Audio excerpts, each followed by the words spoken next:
It was the back end of the 1870s. The wind had stopped waiting for winter and was just mean. It came off the high snow that still capped the headwaters, but it blew dry across the Wyoming-Montana borderlands. The grass was not gold. It was gray. It rattled like bones when the wind pushed it. This was a place where laws were muddled. A man's fence meant something, but the water that ran past it was another story. The railroad was coming.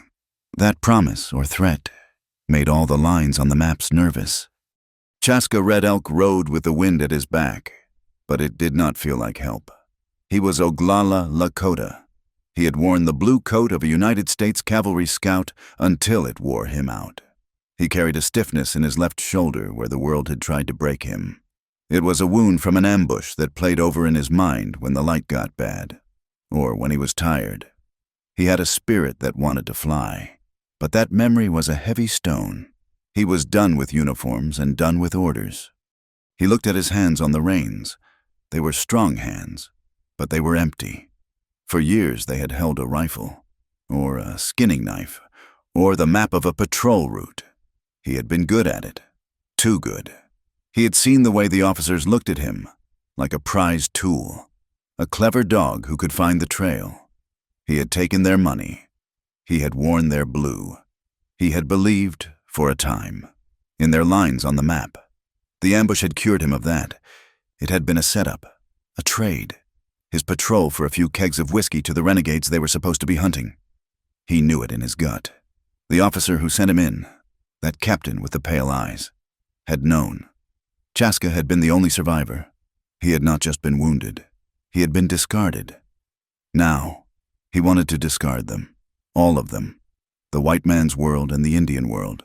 He did not belong to the agency. He would not go back to the reservation. He was just a man, and he wanted to be a man where no one knew his name or his face. The coffee Chaska made that morning was burnt. He liked it that way. It tasted like a decision. He had sat by a small fire, shielded by rock, and watched the sky turn from bruised purple to a pale, cold gray. His horse, a tough gelding with a mean eye, lipped at the sparse grass. Chaska's shoulder ached. It was a clock that told time in pain. The cold air made the old injury tight. He packed his few things, a bedroll, a knife, a skillet. He did not own much. He had learned that possessions were just things for other men to take. The land was different. That had been his grandfather's, but the railroad survey had sliced it. It was like a butchered animal, the spirit gone. Selling it felt like a betrayal, but staying felt like a surrender. The Pacific Ocean. He had seen a picture of it once, in a book a soldier left behind. It was water so big you could not see the other side. A man could get lost there. That sounded like peace.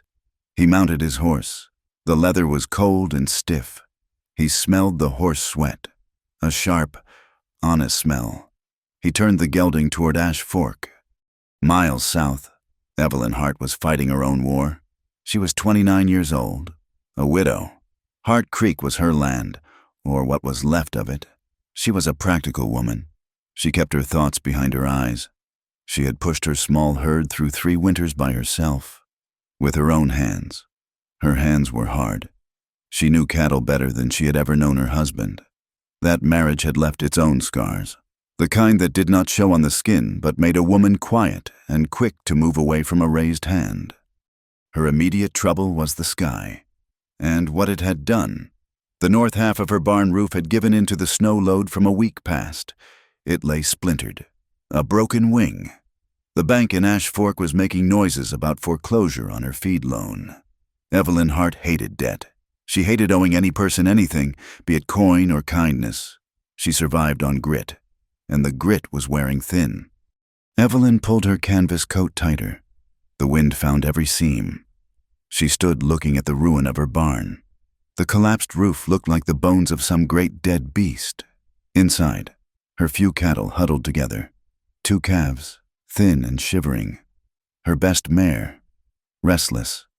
The smell was thick, the ammonia of penned animals and wet, rotting hay. She had spent yesterday, all day, dragging the good hay to the dry side. Her muscles burned. She was not a stranger to this kind of burn. She thought of her late husband, Harold. He had been a big man, quick to laugh and quicker to anger. His violence had been a sudden storm, leaving her bruised and quiet, cleaning up the mess. When he died, thrown from a horse he was too drunk to ride. She had felt a terrible, sharp spike of relief, then shame, then nothing, just the land. Heart Creek. The land was hard, but it was honest. It did not pretend to love you one minute and try to kill you the next. The letter from the bank was in her apron pocket.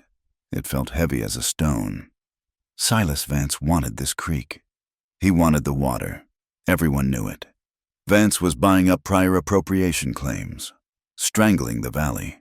Evelyn's claim was old, but Harold had borrowed against it. Borrowed for whiskey and bad card games. Evelyn was left holding the paper. She looked at the broken barn. She needed wood. She needed nails. She needed a miracle. But she would settle for a full day's work without collapsing. She hated being beholden. She would rather starve than ask for help. Asking meant weakness. Weakness meant being owned. She would not be owned again. She went back inside her small cabin. It was clean, but bare. The fire in the stove was low. She added 2 small pieces of wood. She had to ration it. Her wood pile was shrinking. Harold had never cut enough. He was always going to do it tomorrow. Evelyn had learned to use an axe. She was not strong, but she was stubborn. She could work all day. Her body was a machine she fed with weak coffee and stale bread. She looked at the shelf. 3 cans of peaches, a bag of flour, half full, salt, lard. It was not enough to get through another month, let alone a winter. The bank, Mr. Henderson, Preacher Davies. They were all waiting. They watched her like buzzards watch a dying cow. They saw a weak woman. They did not see the iron spike that held her upright. She would not fall. She would not. She would eat the bark off the trees before she went to Preacher Davies for a charity basket. She would burn her furniture for heat before she asked Silas Vance for a loan. She missed, sometimes, a simple thing, a touch that was not a precursor to a demand or a blow. She missed a voice that did not want something from her. She had not heard one in a very long time. The man pressing the bank was Silas Vance. Vance was a man who saw the land not for what it was, but for what it could connect. He was a railroad man, a cattle baron. He owned things. He owned the county judge, a man named Peters. He owned a string of hard men who rode for him. The hardest of them was Mackie Cole, a man who smiled too much and too slow. Silas Vance was collecting land and water rights like a man collects poker chips, and he played to win. In Ash Fork, Silas Vance was already drinking coffee at the hotel. It was not burnt. It was hot and fresh, brought by a girl who smiled and trembled. Vance was a man who liked clean things, clean boots, clean ledgers, clean kills. He sat with Mackie Cole. Mackie was the opposite. He looked like he had been dragged backwards through the dust. He stirred his coffee with the tip of his knife, a habit that Vance hated. "The widow Hart," Vance said, looking out the window. "Her barn is down." Mackie grinned, showing yellow teeth. "Snow's heavy this year?" "It is," Vance said. "A woman alone cannot handle that. It would be a kindness to take that land off her hands. Offer her a fair price, 50% of its worth." "She's proud," Mackie said. "She will not sell easy." "Pride does not fix a roof." Vance said, "Go out there, be neighborly. Let her know how hard the winter will be, and let her know the bank is my friend." Mackie nodded. He was good at being neighborly in a way that felt like a threat. The town of Ash Fork believed in God, but it worshipped profit. The railroad was the new god. Silas Vance was its high priest. He had come 2 years before with quiet money and a big vision. He bought the hotel. He bought the freight office. He put his own man in as sheriff, a man who knew how to lose paperwork. Vance understood that the frontier was not about freedom. It was about control. Control the water. You control the ranching. Control the ranching. You control the beef. Control the beef. You control the railroad contracts. It was simple math. Evelyn Hart's land, Hart Creek, was a key piece. The creek it was named for was one of the only reliable year-round water sources in the valley. It cut right through the land Vance needed for his holding pens. He had tried to buy her out when Harold died. He had been polite, his hat in his hand. She had refused. Politeness had failed. Now, the season was turning. Winter was his ally. A broken barn, a hungry herd. He would let the cold and the bank do the work. Mackie Cole left the hotel. He walked with a roll in his shoulders. He was a man who enjoyed his work. He liked the fear he saw in people's eyes. He liked the way men stepped off the boardwalk for him. He especially disliked Indians. And he disliked proud widows. Going to Hart Creek would be a pleasure. He would take 2 of the boys, just to be neighborly. Chaska's path was set to cross Vance's, though he did not know it. Chaska owned his piece of land. He did not want the fight. He wanted only enough money for a train ticket, a ticket west, all the way to the Pacific Ocean. To sell the land, he had to go to Ash Fork. Ash Fork was a town built on hypocrisy and suspicion. It was a town of 3 mouths. There was the saloon, where whiskey loosened truths and lies. There was Henderson's Mercantile, where necessity forced men and women to barter pride for goods. And there was the church, run by Preacher Davies, who spoke of grace, but whose eyes measured every soul for their failings. Ash Fork did not like outsiders. It did not like Indians. And it did not like widows who lived alone. Henderson, stocking his shelves, saw Mackie and Vance. He kept his prices high for people like Evelyn Hart, people with no other choice. He sold goods on credit and took land as payment when the credit ran out. Preacher Davies, preparing his Sunday sermon, saw them too. He was planning a sermon on charity, but he knew where Silas Vance's donations kept the church warm. The saloon was not open yet, but the gossip was already aged and ready to be tapped. The widow Hart, that Indian scout, trouble was coming. The town could smell it, like snow in the air. Chaska knew this. He lived between worlds. He remembered the Lakota ways, the ceremonies, the respect for the earth. He also knew the white man's laws, the signatures on paper, the sharp edge of $1. The paper law was what he needed now, to escape the memory of the other. Evelyn lived on her own border. She wanted the freedom to run her land as she saw fit. But the town watched her. A woman alone was a problem they wanted to solve, usually by marrying her off or running her out. Her honor, the town's honor, was a cage she rattled against every day. Chaska's gelding stepped carefully on the rocky trail. Chaska let the horse pick its way. His mind was on the survey team. He had seen them from the ridge. The stakes were new. Bright, raw pine. They looked wrong against the old gray earth. They were an offense, a scar. He thought of the money. It would be enough. He had asked. $1,000. Maybe more. A fortune. Enough to buy a room in a clean hotel by the ocean. To eat food he did not have to cook over a smoky fire. Enough to wash the grit of this life off him for good. He passed the turnoff to Hart Creek. He had seen the place before. A small, hopeful ranch tucked into a fold in the hills. He had seen the woman, Evelyn Hart, in town. She came. She bought her things. She spoke to no one. She left. She had dark hair pulled back tight, and eyes that looked straight through a man. He had registered her, the way he registered everything, the way her hands were rough when she picked up a sack of flour, the way she did not flinch when a horse bolted in the street. She was not soft. He saw the broken barn again, closer this time. It was a bad break. It would take more than one person to fix. He saw the woman. She was small against the wreckage. She was trying to lever a main beam up with a piece of 2x4. It was hopeless. The beam was too heavy. She was alone. He kept riding. It was not his business. He had told himself that 100 times. He was done with being the man who helped. Helping got you killed. Helping got you betrayed. He rode for another mile. The wind was colder now. It carried the faint, sharp smell of pine from the new stakes. He stopped his horse. The woman was still there, still fighting that beam. He sighed. The sound was lost in the wind. He was not a good man. He was just a tired man, but he hated watching a fight that was not fair. This was the borderlands. The lines were muddled. He crested the last rise before Ash Fork. The railroad survey team was already there. They were packing up for the day. The line of stakes marched across the valley, straight toward his land. He watched from the ridge. A man in a clean shirt held the stake. Another man, broad-shouldered, swung the heavy mallet. The sound carried on the dry wind. Thud! The pine stake bit into the earth. His earth. Thud! The sound was dull, final. Thud!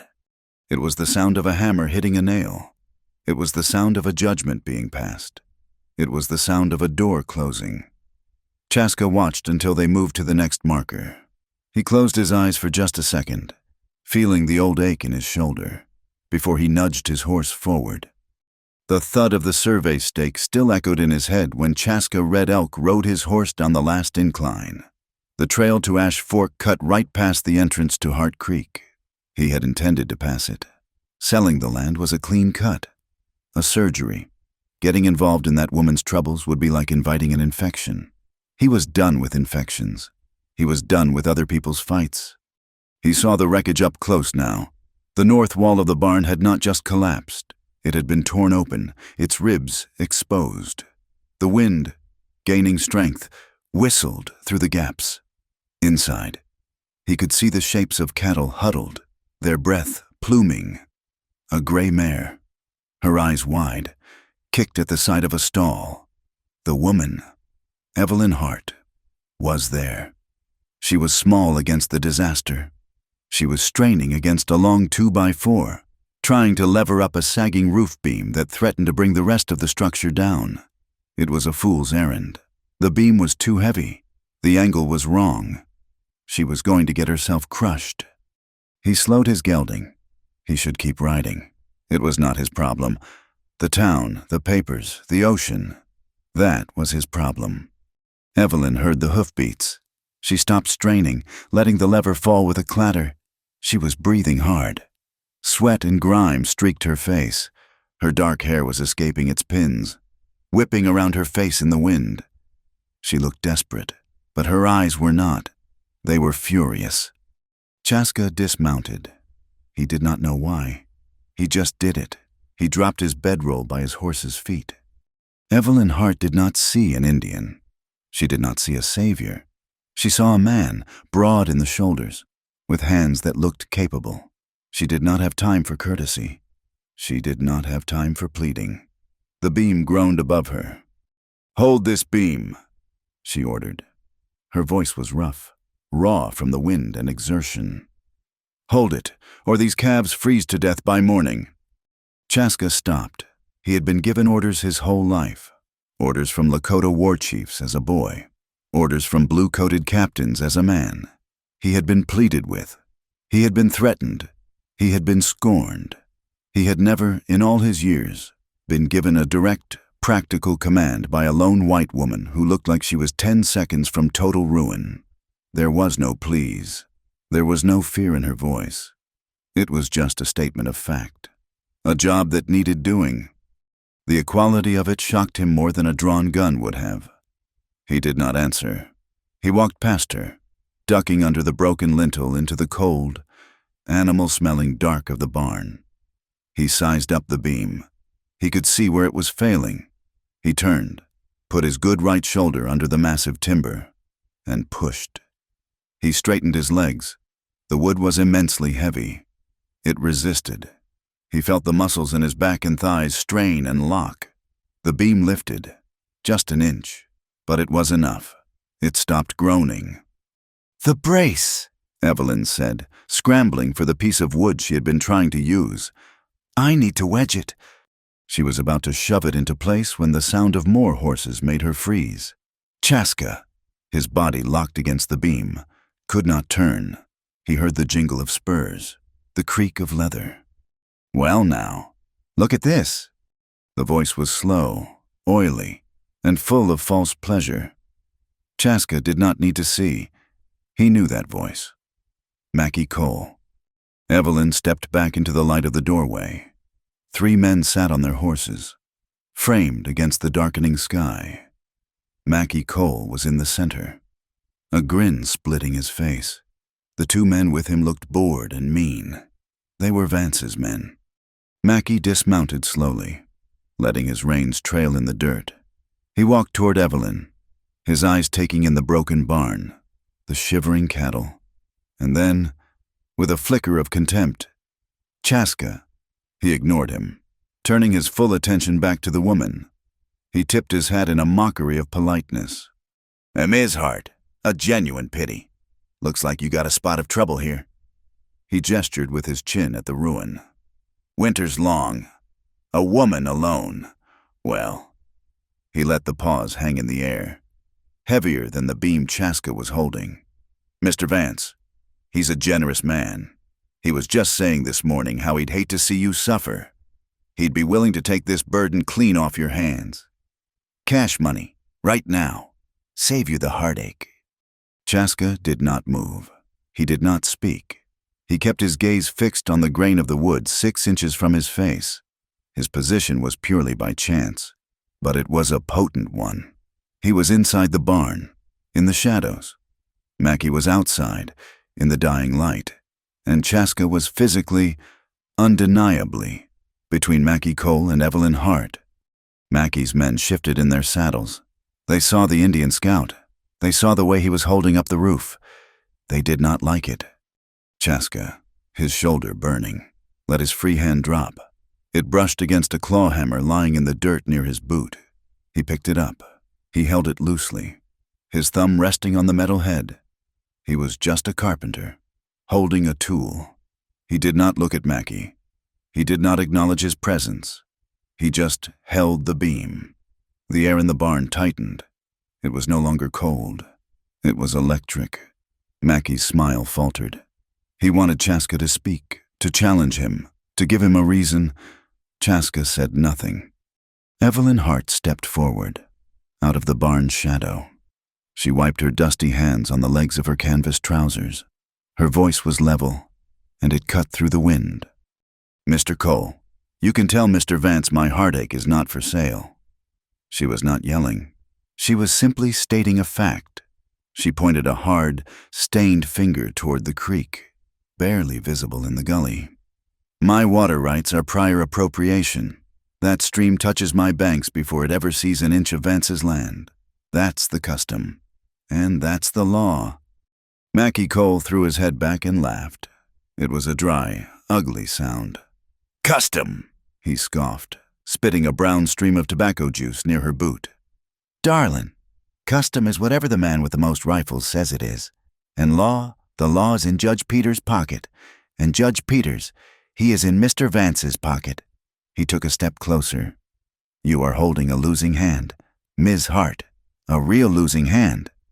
As if summoned by his words, a furious gust of wind slammed into the ranch. The sky had turned a sickly, greenish black. The remaining roof of the barn screamed. The beam Chaska held vibrated, trying to tear itself from his shoulder. Loose nails screeched. Inside, the gray mare kicked the stall wall, a sound like rapid gunfire. The wind was a new attacker, and it was stronger than Mackie. In that second, Chaska moved. He was not a scout. He was not a victim. He was a builder. He knew structures. He saw the weak point. He grunted at Evelyn, pointing with the hammer at a split piece of 6x6 timber lying in the mud. "That one! Now!" Evelyn, reacting instantly to the command in his voice, grabbed the heavy, splintered wood. It was almost too much for her, but she dragged it over. Chaska, with a groan, shifted his weight, taking the full load of the roof beam on his back. He gritted his teeth. The old wound in his left shoulder flared with white-hot pain, but he ignored it. "Brace it, diagonal. There." She shoved the end of the timber against the main post. Chaska reached out, took a long 10-penny nail from a scattered handful on a keg top. He set the nail against the new brace. The wind howled, trying to rip the barn apart. He raised the hammer. His arm was a blur. 1. The sound was flat, dead. 2. The nail bit deep. 3. The hammer blow rang like a bell, driving the nail head flush with the wood. The groaning stopped. The beam was secure. He did not pause. He moved immediately to the next weak point, a splintering joist. He grabbed another nail. Evelyn was already there, holding a shorter piece of wood. They worked without speaking. He set the nail. He swung. 1, 2, 3. He was not fighting Mackie Cole. He was fighting the storm. His body moved with an economy of motion, a pure, focused competence that was more insulting to the armed, posturing men than any threat could have been. He was working. They were just watching. Mackie Cole's face darkened. This was not how this was supposed to go. He had come to find a scared widow. Instead, he found her with an Indian scout who was not scared of him, the wind, or anything else. He saw the way the woman worked with him, as if they were a team. He had lost control of the scene. The power had shifted. "You think that'll hold?" he snarled, his voice loud to be heard over the rising gale. "You are both fools." He turned on his heel and stalked back to his horse. He swung into the saddle, his movements angry and stiff. "The offer stands, Ms. Hart, but the price goes down every time it snows." He pulled his horse's head around viciously. He and his men rode off, but Mackie looked back one last time. He was not looking at Evelyn. He was looking at Chaska. They were gone. The wind was still screaming, but the human threat had vanished. Chaska and Evelyn were left in the sudden quiet, both breathing hard. The air smelled of snow, horse manure, and fresh-cut pine. Chaska leaned against the post he had just secured, the hammer still heavy in his hand. He was slick with sweat, despite the cold. Evelyn looked at the patch. It was rough. It was ugly. But it was strong. The roof was holding. She turned and looked at Chaska, really looked at him. He was breathing deeply, his eyes closed for just a second. He was not like the men in Ash Fork. His face was hard, carved by wind and memory. But his eyes, when they opened, were not. They were not hungry like Vance's, or cruel like Mackie's, or judging like Preacher Davies's. They were calm and deep and gray as the storm clouds. They were the eyes of a man who was not looking for acceptance, or trouble, or anything at all. He just was. A sudden, sharp panic rose in her. She had accepted help. She could not be indebted. Not to him, not to anyone. It had to be a transaction. It had to be clean. "I cannot pay you coin," she said. Her voice was still hoarse. "I have canned goods, some dried pelts." Chaska shook his head. He did not want her peaches. He did not want her pelts. He pushed himself off the post and walked out into the wind. He bent and picked up his bedroll, slinging it over his good shoulder. He looked at the patched roof. It would hold. For now. Then he looked at her. "I was just passing through," he said. His voice was flat. It was not kind, but it was not unkind. It was a fact. He had a piece of paper to sign in Ash Fork. He had a train to catch. He turned and walked to his gelding. He put his foot in the stirrup. Evelyn watched him. Her pride screamed at her to let him go. He had not saved her. He had saved her property. They were not allies. They were just two people who had happened to be on the same side against the wind for 10 minutes. He swung into the saddle. He gathered the reins. He did not look back. But as she watched him ride away, his back straight against the blackening sky, she felt something shift, a tiny, hard seed of something new. For the first time since Harold died, she had not been alone in a fight, and the man who had stood with her had not tried to save her. He had not offered her pity. He had simply held the beam. Chaska rode on toward Ash Fork, the wind now a living thing, biting at his face with teeth of ice. He had lost time. He had gotten involved. He cursed himself for it. But as he rode, the feeling of the hammer in his hand, the solid thud of the nail driving home, felt more real than the piece of paper waiting for him in town. in the warm, wood-paneled office of the Ash Fork Hotel. Silas Vance poured 2 glasses of whiskey. The ice storm rattled the windows, but the stove glowed red. Judge Peters took his glass, his hand unsteady. "It is all but done," Vance said, his voice smooth and satisfied. "I have purchased the debt on every parcel of land touching the upper creek. The paper is filed. The only piece that breaks the line is Hart Creek." "Evelyn Hart is stubborn," Judge Peters murmured, sipping his drink too quickly. "She holds the original prior appropriation claim from her father, before Harold married her." Vance smiled. It was not a pleasant sight. "Her claim is old, Judge. An old paper gets lost. Besides, there is talk from the federal circuit. They are reviewing all these prior appropriation claims. The first man to file a new, consolidated claim, backed by capital and improvements, that man will win, and I am that man." The door opened, letting in a blast of frigid air. Mackie Cole entered. He unwrapped the scarf from his face, his skin red and raw from the wind. He was angry. "She is stubborn," Mackie growled, bypassing the whiskey and pouring coffee from the pot on the stove. "And she had help, that Lakota scout, Red Elk." Vance's good mood evaporated. "One man." "He is not just one man. He is good with his hands. They patched the roof, and he stood me down. He did not say a word, just stood there." "Did he?" Vance said softly. He looked into the fire. "So, she has hope. Hope is an expensive luxury. It needs to be corrected." While they spoke, Chaska Red Elk was in the land agent's small, cold office. The agent, a man named Gable, shivered in his coat. "This is just the preliminary agreement," Gable said, his teeth chattering. "The final signing is tomorrow, 10 o'clock. The payment will be transferred then." "You are sure you want to do this? Red Elk, that land." "I am sure," Chaska said. His voice was flat. He took the pen. The ink was cold and thick. He signed his name. It was the only thing he had to sell. He felt a brief, sharp pang, not of regret, but of ending. He had until 10 o'clock in the morning. After that, he would be a man with no land, but with a pocket full of money and a ticket west. He left the office, pulling his hat low against the ice.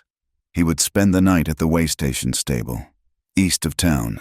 It was cheap, and it was warm enough. Back at the hotel, Silas Vance gave his final order. Mackie Cole was already pulling his gloves back on, his cold anger replaced by a cruel anticipation. "I do not want her barn burned, Mackie," Vance said, as if discussing planting times.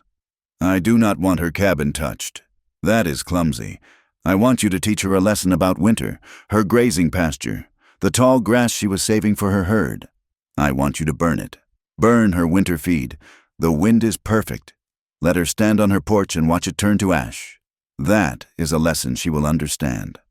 Mackie Cole grinned, a thin, wolfish expression. "A lesson. Yes, sir." He went back out into the storm, a small can of kerosene tucked under his duster. The night did not fall. It attacked. The wind turned into a high, thin scream. It was not snow anymore. It was an ice storm. The air was full of tiny, hard pellets that hit the walls of Evelyn Hart's cabin like thrown gravel. The wind found every crack. Evelyn was outside, fighting a losing battle. The west wall of her cabin, the one her husband had never finished chinking, was leaking cold air like a sieve.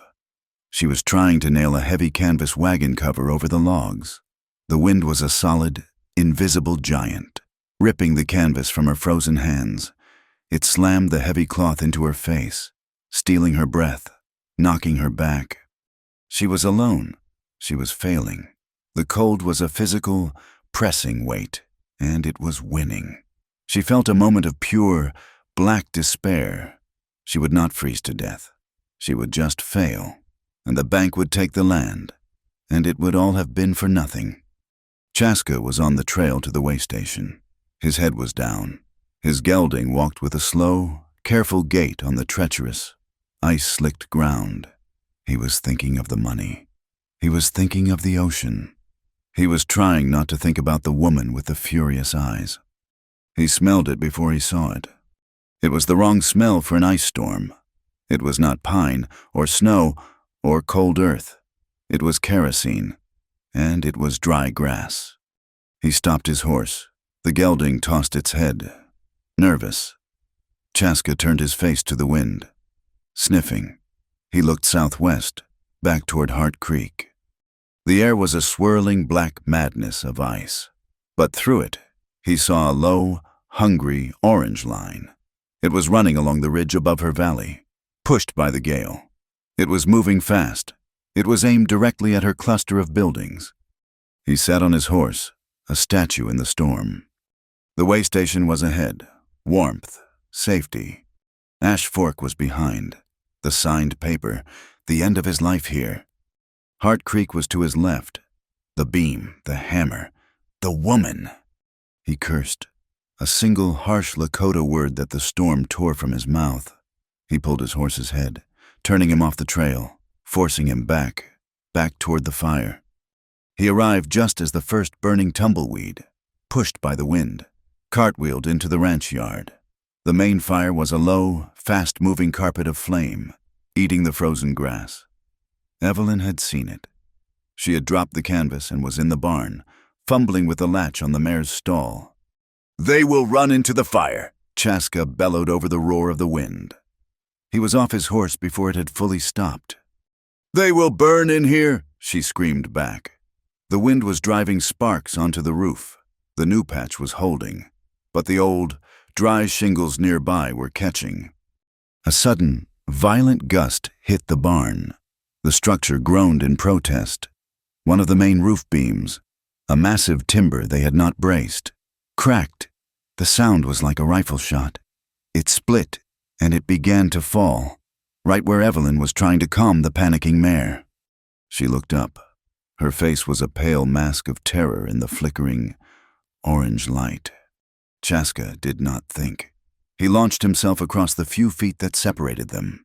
He shoved her, hard, pushing her clear of the falling timber, sending her sprawling into a pile of clean hay. He had no time to save himself. He twisted, trying to get his good right shoulder under the weight. He was too slow. He caught the falling beam with his left shoulder, his wounded shoulder. The impact drove him to one knee. A sound was torn from his throat, a low, guttural grunt that was half agony and half rage. He felt the old scar tissue, tough as leather, rip apart. A sudden, hot, wet rush flooded his side, under his shirt. The pain was a blinding white light. It was absolute. But he held. The beam stopped, inches from his skull. Evelyn scrambled up from the hay, her eyes wide. "My God, you are hurt!" He was on one knee, his face contorted into a mask. His body trembled with the strain. "The brace!" he ground out, his voice unrecognizable. "Get the brace!" She saw the dark stain spreading across his shirt. Even in the dim light, he was bleeding. He was holding up her roof with a shoulder that was coming apart. She lunged for the heavy 6x6 timber they had used earlier. She dragged it, jamming it under the cracked beam, kicking the base tight against the dirt floor. "It is braced," she yelled, her voice shaking. "Nail," he gasped. She fumbled for the hammer, for a nail. Her hands were shaking so badly she could not hold it steady. "I cannot." He let his body go. He collapsed sideways as the beam settled onto the new brace with a terrifying groan. He fell against the stall wall, his face gray. He was breathing in short, harsh gasps. "The fire," he said, his teeth gritted. "Forget this. The fire." The fire was at the barn wall. The smell of burning wood cut through the smoke. The immediate danger snapped Evelyn back to command. "The harrow," she shouted. "The old disc harrow, by the shed. We need a fire break, now." Chaska looked at his left arm. It was useless. He could not lift it, but he could stand. He pushed himself up. "The water trough," she yelled. "The canvas! The one I dropped by the cabin! Soak it!" He nodded. He stumbled out into the storm. The ice pellet stung his face and his new, open wound. He found the trough, shoving the heavy wagon cover down into the freezing water. Evelyn was already at the rusted disc harrow. She was pulling on it, her boots slipping in the frozen mud. It would not budge. Chaska came up beside her. He grabbed the iron frame with his right hand. Together. They leaned into it, the man and the woman, one-handed. They dragged the heavy iron across the yard. The discs cut shallow grooves in the frozen earth. They pulled it parallel to the barn, 10 feet out from the wall. The heat from the grass fire was scorching. The air was thick with smoke. "It is not enough," she coughed, her lungs burning. "The canvas," he said. They ran back to the trough, together. They hauled the sopping, impossibly heavy canvas out of the water. They dragged it to the new fire break. And they began to fight. "The east side," Evelyn commanded, pointing. "It is jumping the trench." Chaska moved, his right arm swinging the heavy, wet cloth. He slammed it down on the line of fire. The flames hissed, died, and then sprang up again a few feet away. It was brutal, elemental work. They were 2 people against a fire fed by a gale. They worked as one. She saw a threat. He moved to meet it. He saw a glowing ember. She was already there, stomping it out with her boot. They did not speak.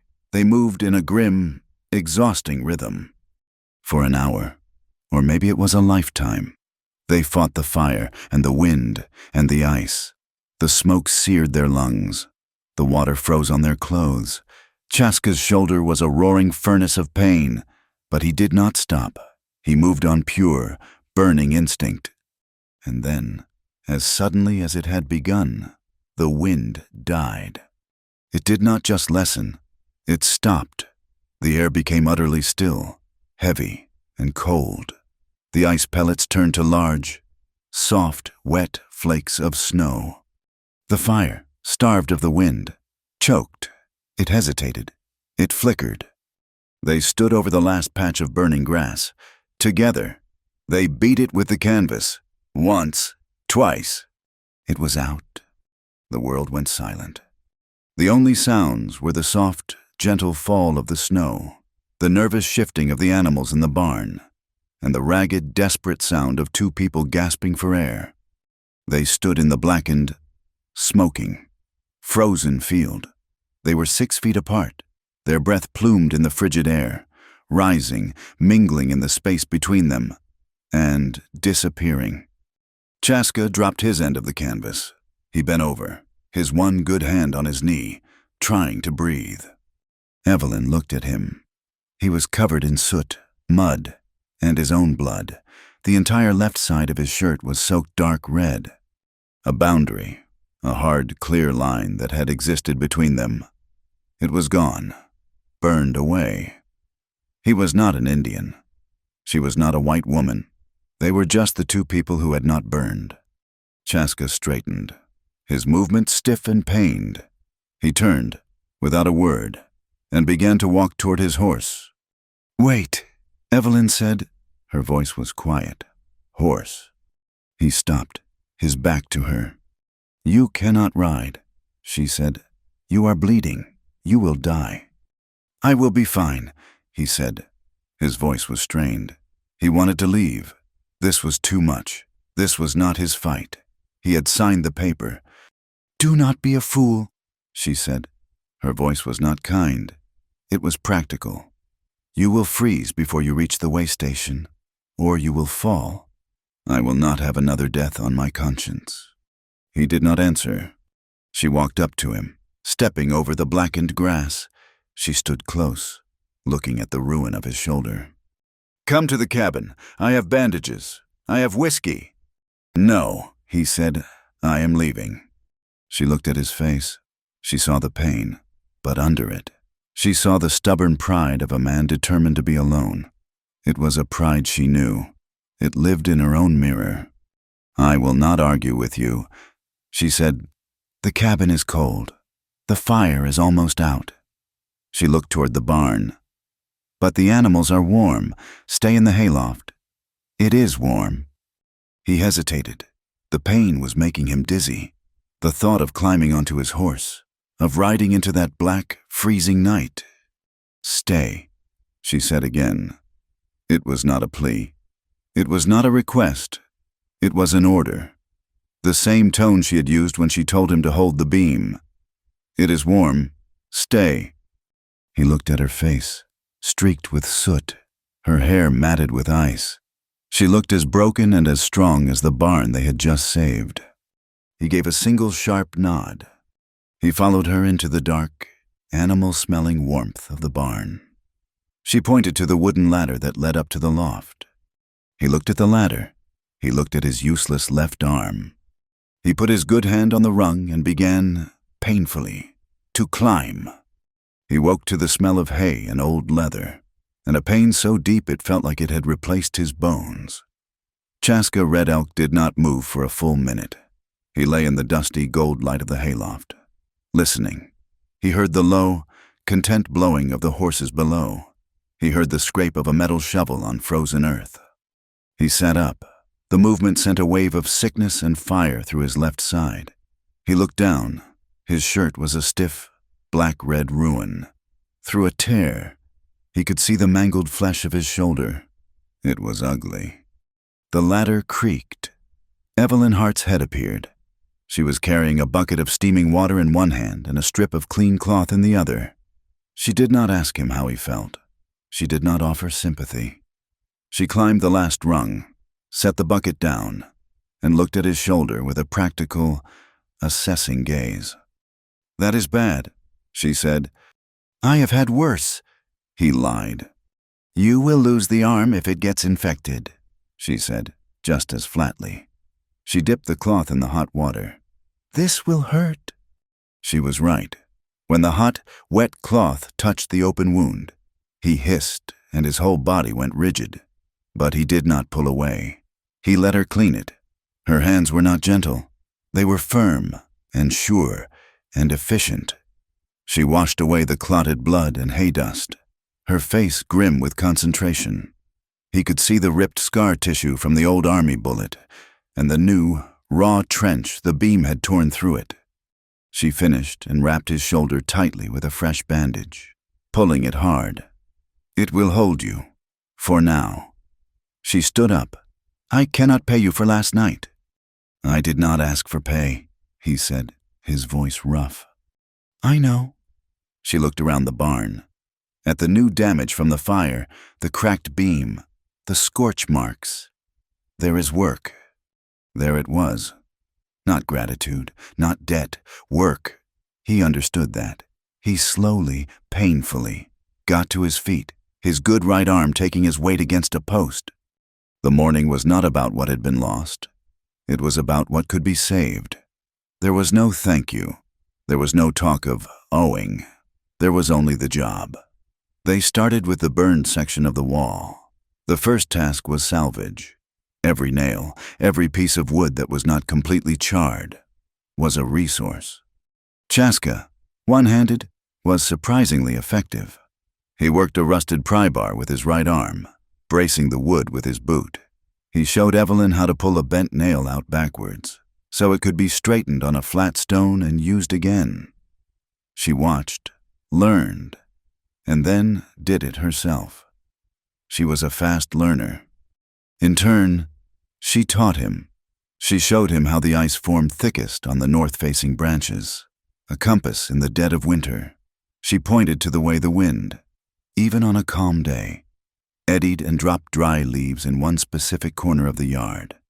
"That is the valley's breath," she said. "When the storm comes, it will come from that direction, no matter what the clouds say. It is how I knew the fire would run fast." He nodded. He had read the land all his life, but he had read the high prairie, the mountains. He had not read this small, intimate valley. He saw that she knew its language. They spoke very little. Their silence was functional. It was a tool, like his pry bar or her hammer, when he had to lift a heavy, sagging joist to reseat it. He could not use his left side. He struggled, his breath hissing. She did not offer to help. Instead, she watched him as he picked up a small, sharp piece of stone and a fallen fence post. He jammed the stone under the joist, then used the post as a long lever. He put his full weight on the end, and the joist rose smoothly into place. He wedged it, his face pale with the effort. He had taught her leverage. She had taught him the wind. They had not used 24 words between them. Words, he thought, were for lying, for making promises, for giving orders that got men killed. This silence was better. It was honest. The wood was rotten, or it was sound. The nail held, or it failed. He understood this. He felt, for the first time in years, the simple, clean piece of a job that made sense. By midday, they knew what they needed. The fire had taken more than they could salvage. They needed nails, proper 10-penny nails, not the bent ones they had saved. They needed rope. They needed a sheet of thin tin to patch a hole the fire had burned in the shed roof. "I have to go to Ash Fork," she said, wiping her hands on her trousers. Chaska looked toward the town. He thought of the 10 o'clock appointment he had missed. The land agent would be angry. The paper would be void. He felt a strange emptiness, not regret. "I will go," he said. "No," she said. "You are hurt, and they will not treat you right. You go in there, alone, looking like that. They will arrest you for starting the fire, not helping me put it out." She had a point. "Then we go together," he said. It was not a question. She hitched her wagon, the one with the one good wheel and one that wobbled. She did not protest. She needed the supplies, and she needed a witness. Or maybe she just needed a man to sit beside her on the wagon bench. Ash Fork was waiting for them. When the wagon pulled onto the main street, every window seemed to grow an eye. Doors opened a crack. Men stopped loading barrels onto a freight wagon to stare. They saw Evelyn Hart, the proud widow, her face streaked with soot, her hair a wild mess. And they saw the man beside her, Chaska Red Elk, the Indian scout. His left arm was in a bloody sling, his face hard as stone. The whispers followed them like blowflies. "Look at that, together." She spent the night with him. "You mark me." Mackie said he was there. Must have been him set the fire. Preacher Davies was on the boardwalk, walking out of the post office. He saw them. He stopped. His face, normally composed in a mask of pious judgment, tightened. He looked at Evelyn, and then at Chaska, and his eyes were cold. It was the look of a man seeing not a soul to be saved, but a problem to be scrubbed clean. He clutched his Bible and crossed the street to avoid them. Evelyn's back went rigid. She stared straight ahead, her hands tight on the reins. She would not give them the satisfaction of seeing her flinch. Chaska felt the stares like wasps. He was used to it. The hate from the white men in town, the fear from the women. It was a language he knew well. He ignored it. He was focused on the work. They stopped in front of Henderson's Mercantile. They walked in. The store was warm and smelled of coffee beans, new denim, and oiled leather. Henderson was behind the counter, polishing his scales, and Mackie Cole was there, leaning against a barrel of crackers. He had been waiting. His grin was slow and poisonous. He straightened up, tipping his hat to Evelyn. "Why, Miss Hart?" "A pleasure. You look tired." He let his eyes drift over her, from her boots to her messy hair. "Rough night, was it?" Evelyn's chin came up. "Mr. Henderson, I need a pound of 10-penny nails, 20 feet of hemp rope, and 1 sheet of roofing tin." Mackie chuckled, as if she had told a fine joke. "Hear you had some excitement, a fire, terrible thing." He looked at Chaska. His eyes were bright and mean. Or maybe not so terrible. He sauntered closer. "Found yourself a new hired man. Have you a real hand? Hope he is good with his hands." The store went silent. Henderson froze, his polishing rag in midair. Chaska did not move. He did not look at Mackie. He did not blink. He kept his gaze fixed on Henderson. His right hand was resting on the counter. He said nothing. He simply waited. His stillness was profound. It was a vacuum, pulling all the air out of Mackey's swagger. Mackey's smile faltered. He wanted a reaction. He wanted the Indian to get angry, to draw a knife, to prove he was a savage. Chaska just stood there, a customer waiting to be served. Chaska spoke, his voice quiet and flat. "The nails?" he said to Henderson. "The rope! The tin!" Henderson, sweating, snapped to attention. Yes, right away." He hurried to the back of the store. Mackey was left standing in the middle of the floor, his lewd remark hanging in the air and rotting. He had been dismissed, ignored. He was a child who had thrown a rock and missed. His face turned a dull, mottled red. "You watch yourself, scout," he snarled, his voice low and dangerous. "Fires have a way of starting again, especially around folks who do not belong." Chaska slowly turned his head. He looked at Mackie Cole. He did not look at his face. He looked at his throat, just above the collar of his shirt. It was a look that measured, that assessed, a butcher's look.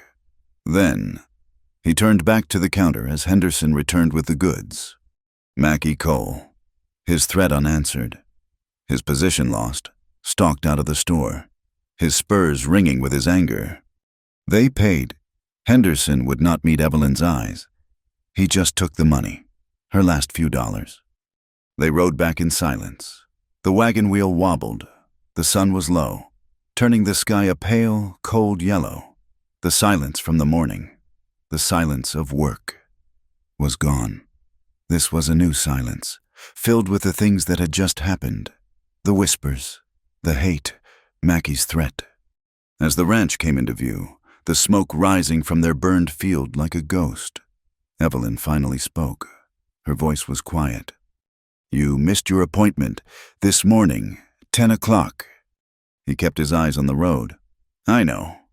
You were going to sell that land, the paper you signed last night." "I know." She pulled the wagon to a stop in the yard. She did not get down. She just held the reins, looking at the patched, ugly, strong barn. "Are you really going to leave?" she asked. He turned and looked at her. Her face was still smudged with soot, but her eyes were clear. "What I belong to is gone," Chaska said. His voice was rough. "The Oglala, the army, both. There is nothing here to hold me." "Mackie Cole will be back," she said. "Vance will not stop." "That is not my fight," he said, but the words tasted like ash. She nodded, a single, sharp movement.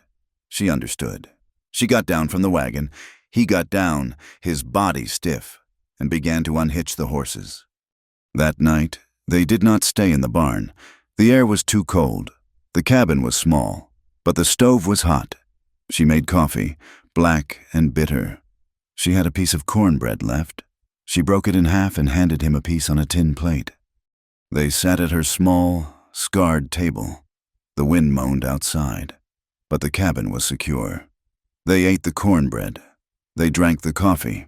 The distance between them was still there, a wide, clear space, but it was not cold. He found himself staring into the small flame visible through the stove's grate. "The ambush," he said. His own voice surprised him. He had not spoken of this to anyone. It was not a fair fight. It was a trade. Evelyn stopped, her cup halfway to her lips. She waited. "We were sent into a box canyon. 10 of us, scouts. The captain said there was a small band of renegades." He shook his head, the memory coiling in his gut. "They were waiting, 50 of them, on the ridges. They just shot us to pieces." He looked at his hands. "He knew. The captain.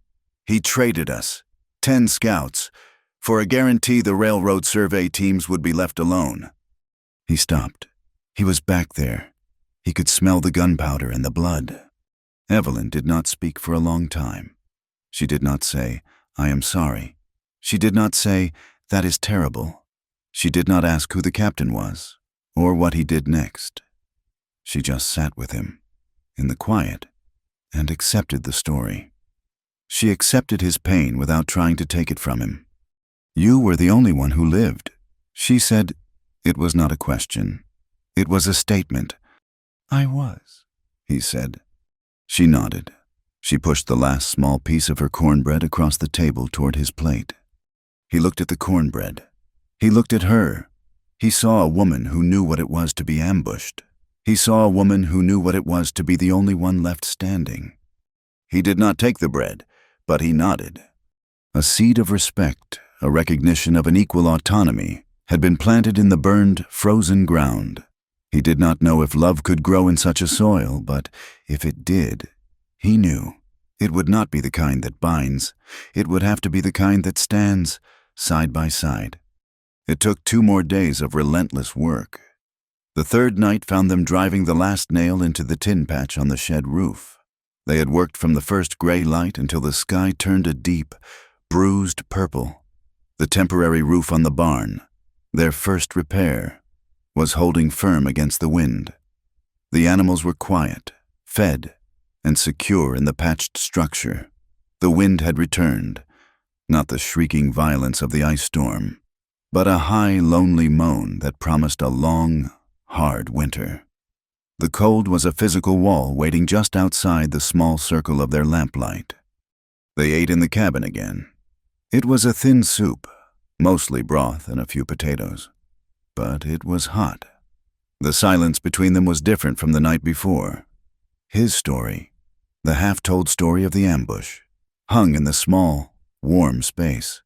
It was a shared vulnerability, a dangerous and fragile thing.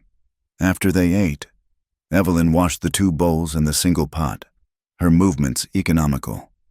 Chaska stood by the stove. He fed it small, splintered pieces of the wood they had salvaged, eking out the last of the heat.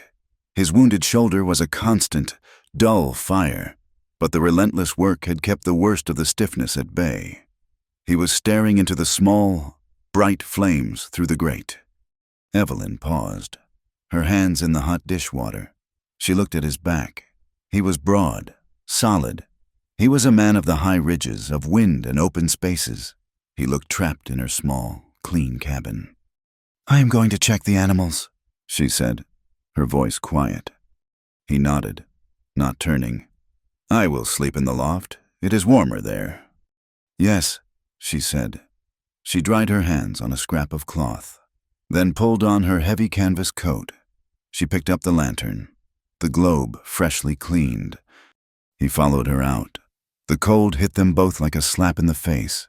The sky was clear, and the stars were brilliant, sharp chips of ice.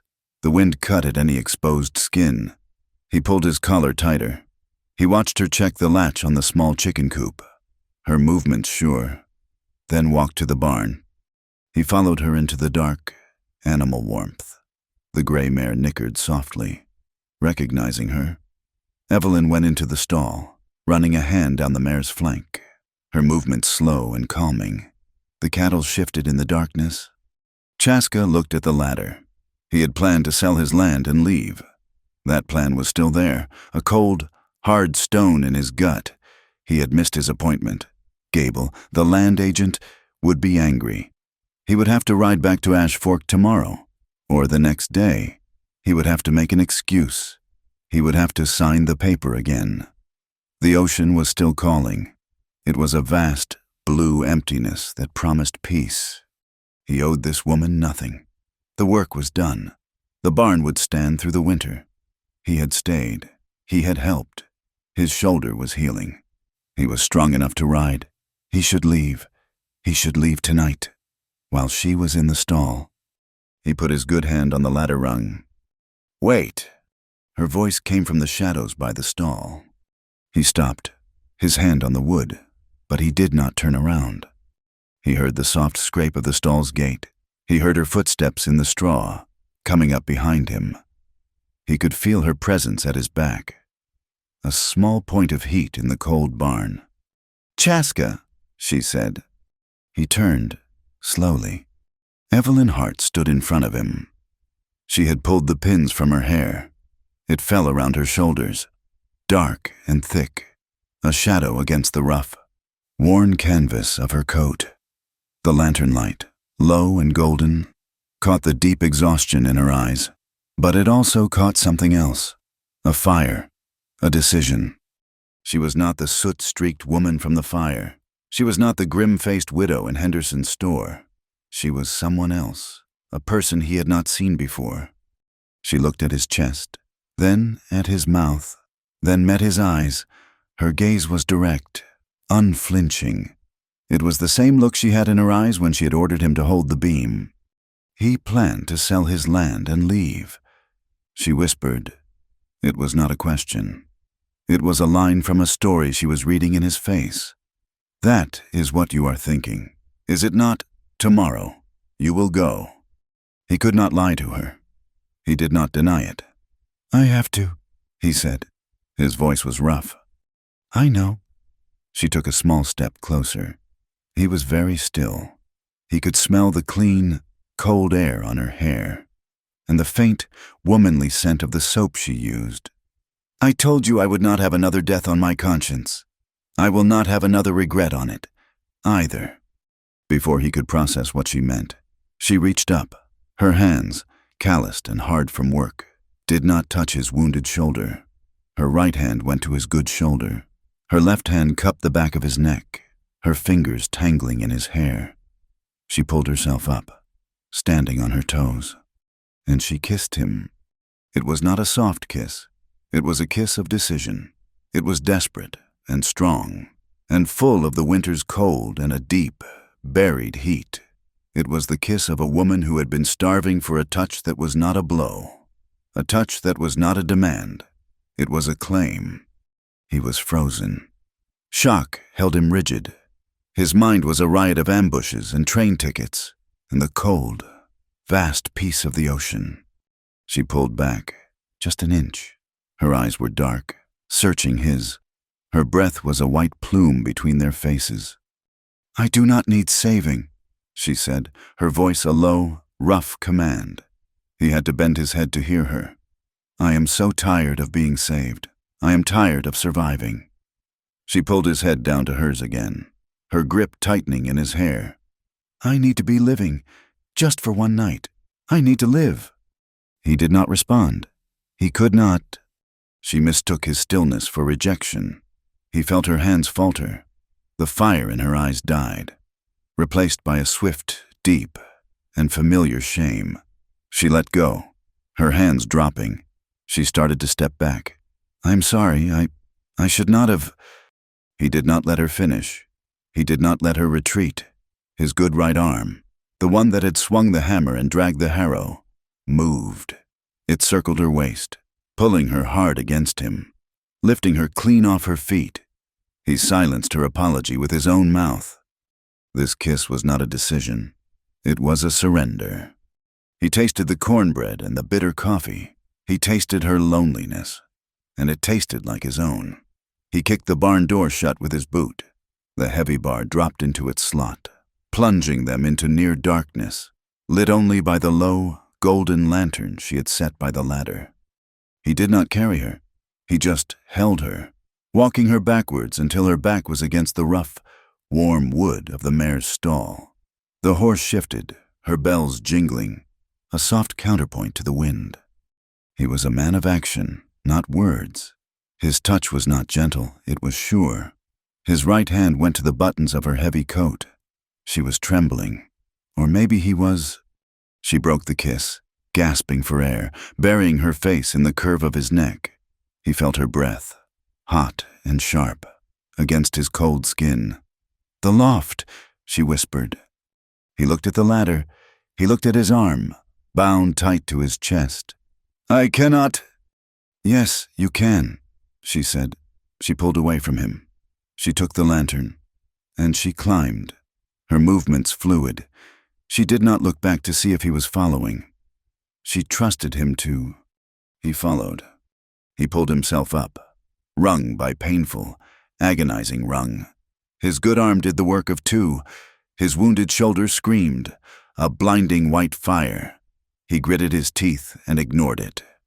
When his head cleared the floor of the loft, she was waiting. She had set the lantern in a clear, safe space, far from the loose hay. She had not taken off her coat. She stood there, watching him, her face half in shadow. The hayloft was the warmest place on the ranch. The combined body heat of the animals below rose, trapped by the roof they had fixed. It was a small, dry, safe island in the middle of the storm. He walked toward her.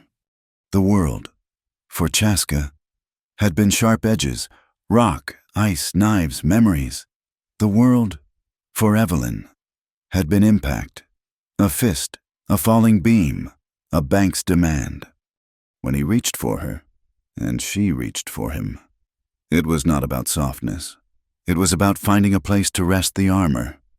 He undid the buttons on her coat. She shrugged it off, letting the heavy, stained canvas fall into the hay. Underneath, she wore a simple, dark wool dress. He ran his calloused right hand from her shoulder, down her arm, to her wrist. He felt the pulse there, hammering like a bird's heart.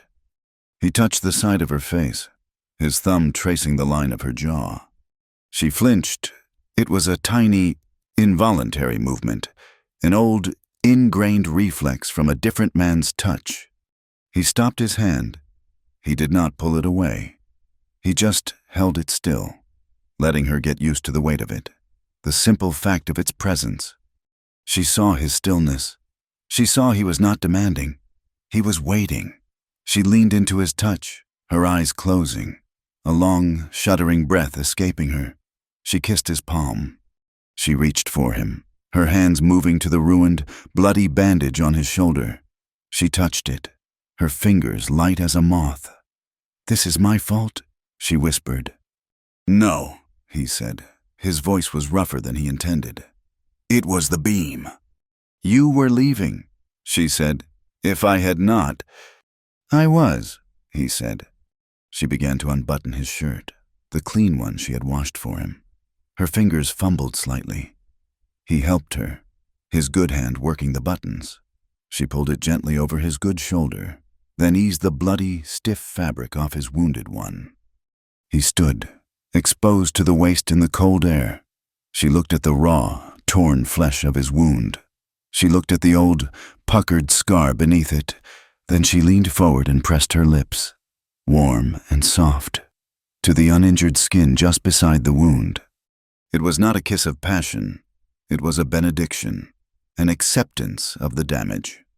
He pulled her down into a deep, clean pile of hay. The storm outside screamed, but the roof they had built held firm. They lay side by side, their breath mixing in the cold air. He reached for his bedroll, the one he had planned to leave with, and pulled it over both of them. He had planned to sell his land and leave, but she took him to her bed in the hayloft, and for this one night, the ocean was a distant, forgotten rumor. He woke before her. The light in the barn was a pale, weak gray. The storm had passed. The world was utterly silent, blanketed in a fresh, clean layer of snow. She was asleep, her face turned toward him, her dark hair spread like a fan over his bedroll. In sleep, the hard, tense lines of her face were gone. She looked younger. She looked peaceful. He felt a cold spike of pure panic. This was how it started. The trap. He had felt this before. In the army, a moment of belonging, a shared duty, a shared warmth, comradeship, and it had ended in a box canyon, with him bleeding out under the bodies of his friends, listening to the officers laugh on the ridge above. Belonging was a betrayal. It was the bait. He eased his arm out from under her. He sat up. His shoulder was a stiff, agonizing block of pain. He pulled on his shirt. The blood had dried, and the cloth stuck to his wound, but he ignored it. He dressed quietly, his movements precise. He climbed down the ladder, his boots silent in the deep straw below. He needed to walk. He needed the biting cold to clear his head, to wash away the scent of her, the feeling of her. He saddled his gelding, his right arm doing all the work. He did not know where he was going. He just rode out. He rode away from Ash Fork. He rode toward the headwaters, toward his own land. When he reached Hart Creek, a mile upstream from the ranch, he stopped. Something was wrong. The water was not clear. It was not the cold, fast-running stream it should be. It was sluggish, and a dirty, gray foam gathered against the ice-crusted banks. It smelled foul. Wrong. He dismounted, his boots crunching in the new snow. He walked upstream, his eyes scanning the banks, his old scout's instincts taking over. He found it a quarter-mile up, tucked into a narrow bend. It was a crude dam, built of rocks, mud, and fallen logs. It was not built to stop the water completely, just to slow it, to pool it. And in the middle of the pool, half submerged, was the carcass of a deer. It was bloated, its legs stiff in the air. Mackie Cole. This was not a fire in the night. This was not a drunken threat in a store. This was a different kind of violence. It was patient. It was cold.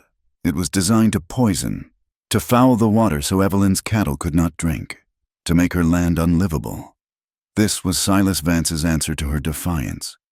Chaska looked at the dead animal. He looked at the choked, foaming water. This was an ambush of a different kind. He did not hesitate. He tied his horse's reins to a low branch. He walked to the bank, to the shallowest part, and stepped into the water. The cold was a physical blow. It was so intense it was like being burned. It went through his boots, his trousers, his very bones. In an instant. He waded deeper, the icy water swirling around his thighs. He reached the crude dam. He used his good arm, grabbing the rocks one by one and throwing them onto the bank. The rocks were coated in slime and ice. His hand grew numb almost instantly. He grabbed a log. It was waterlogged and impossibly heavy. He grunted, pulling it, digging his heels into the slick, rocky creek bed. The water tore at him, trying to pull him down. A sharp edge of submerged rock sliced his palm. He did not even feel it. He just saw the blood, a thin, bright red cloud in the dirty gray water. He ignored it. He worked with a grim, cold fury. He was not thinking of Evelyn. He was not thinking of the ocean. He was thinking of the captain with the pale eyes. He was thinking of the men on the ridge. He was fighting the same battle. He reached the deer carcass. It was heavy, and the smell was terrible. He got his good arm under it, his shoulders screaming in protest, and heaved. He shoved it, rolled it, pushed it out of the main channel, onto the snowy bank. Finally, he pulled the last central log free. With a sudden, sucking groan, the water broke through. It surged past him, cold and clean and angry. It was free. He stood in the rushing thigh-deep water for a long moment, letting it wash the filth and the blood off him. He was shaking, not just from the cold. He was shaking with rage. He waded back to shore. His clothes were instantly freezing to his skin. He was in danger. He knew it. He had to get back. He climbed onto his horse, his body so stiff he could barely lift his leg. When he got back to the ranch, she was in the yard, scattering feed for the chickens. She had on her canvas coat, and her hair was pinned back up, tight and severe. She was the practical widow again. She saw him. She saw his soaked, frozen trousers. She saw the new raw cut on his hand, dripping blood onto the snow. She saw the look on his face, her own face, which had been soft when he left her in the loft, hardened. Chaska. He dismounted, his movements clumsy with cold. He was too cold to explain. He was too angry. "Vance!" he bit out, his teeth chattering. "He dammed the creek, poisoned it with a dead deer." He pushed past her, heading for the cabin, for the stove, for his life. Evelyn did not follow him. She stood frozen in the yard. He had not looked at her. Not really. He had not touched her. His eyes were cold, distant, and angry. She had given him her body. She had shown him her deepest vulnerability, and he had ridden out and come back a stranger. She did not think about the dam. She did not think about Vance. She thought about the man in the hayloft. In her mind, His coldness, his anger, was not for Vance. It was for her. It was regret. He had taken what she offered, and now he was back to being the man who planned to sell his land and leave. She had been a fool. She had let him in, and he had just proven her right. Belonging was a trap. Trust was a mistake. Chaska, shivering violently by the fire, felt her standing outside. He felt the cold wall that had just gone up between them. It was colder than the creek water. He had just fought a battle for her, but in the process, he had lost the truce they had made in the hay. They were half a step apart, but it was a wider gap than the whole valley. The day that followed was a season of ice. They did not speak of the dam. They did not speak of the night in the hayloft. They existed in two separate, frozen worlds that occupied the same small yard. Evelyn rose from her cabin bed before dawn. She had barred the door after he left, and she unbarred it with a stiff, angry motion. She had been a fool, a weak, lonely fool. She had mistaken shared work for shared trust. He had come back from the creek, his eyes hard and cold, and she had seen it for what it was, the curt, dismissive regret of a man who had taken what he wanted and now wanted only to be gone. The poisoned water was just an excuse for the coldness in his eyes. She felt a familiar, bitter shame. She had let him in. She had let him see her need. She would not make that mistake again. Chaska had not slept. He had spent the night by the stove, his body shivering, not from the cold, but from the memory of the rage he had felt at the creek. He was a man who lived by control. He had lost it. That dam, that dead animal, was a violation that had unlocked something in him, something he had buried in the box canyon. And in the morning, when he was warm and his head was clear, he had tried to tell her, but he had seen the look on her face, the accusation, the withdrawal. She thought his anger was for her. She thought it was regret. He did not know how to tell her she was wrong. He did not know how to explain that his rage was for Vance, and his fear was for what he had almost become in that hayloft. He had almost belonged, and belonging was a trap. So he said nothing. The silence between them was a third presence, heavy and sharp. He went to the woodpile. He could not swing the axe with his left arm, useless. He braced the logs against the chopping block and used his good right arm. A brutal, exhausting, one-handed labor, splitting wood for the cabin stove. She went to the barn. She mucked out the stalls. She fed the animals. She avoided the ladder to the hayloft as if it were a snake. They passed each other in the yard. He was carrying a load of wood. She was carrying a bucket of water. Their eyes met for a fraction of a second. His were dark and unreadable. Hers were ice. They did not speak. They just walked past. Two ghosts haunting the same piece of land. The day ended. The cold deepened. The sun set, staining the snow a faint, bloody pink before dying, leaving the world blue and gray. Evelyn went into her cabin. She made a small, joyless meal of oats. She sat at her table, alone. She barred the door. Chaska went to the barn. He checked the animals. He climbed, painfully, to the loft. He did not lie in the hay where they had been. He sat by the small opening, his bedroll wrapped around his good shoulder, and he watched the yard. He was waiting. The dam had been an escalation. The fire before it had been a lesson. Vance was not a man who stopped. He was a man who finished. The cold, quiet day had been a lie. He sat for hours. The moon rose, high and white, making the snowfields glitter. The ranch was silent, too silent. It was just after midnight when he heard it. Not a sound, a lack of sound. The coyotes, which had been yipping on the far ridge, went quiet. All at once, he strained his ears.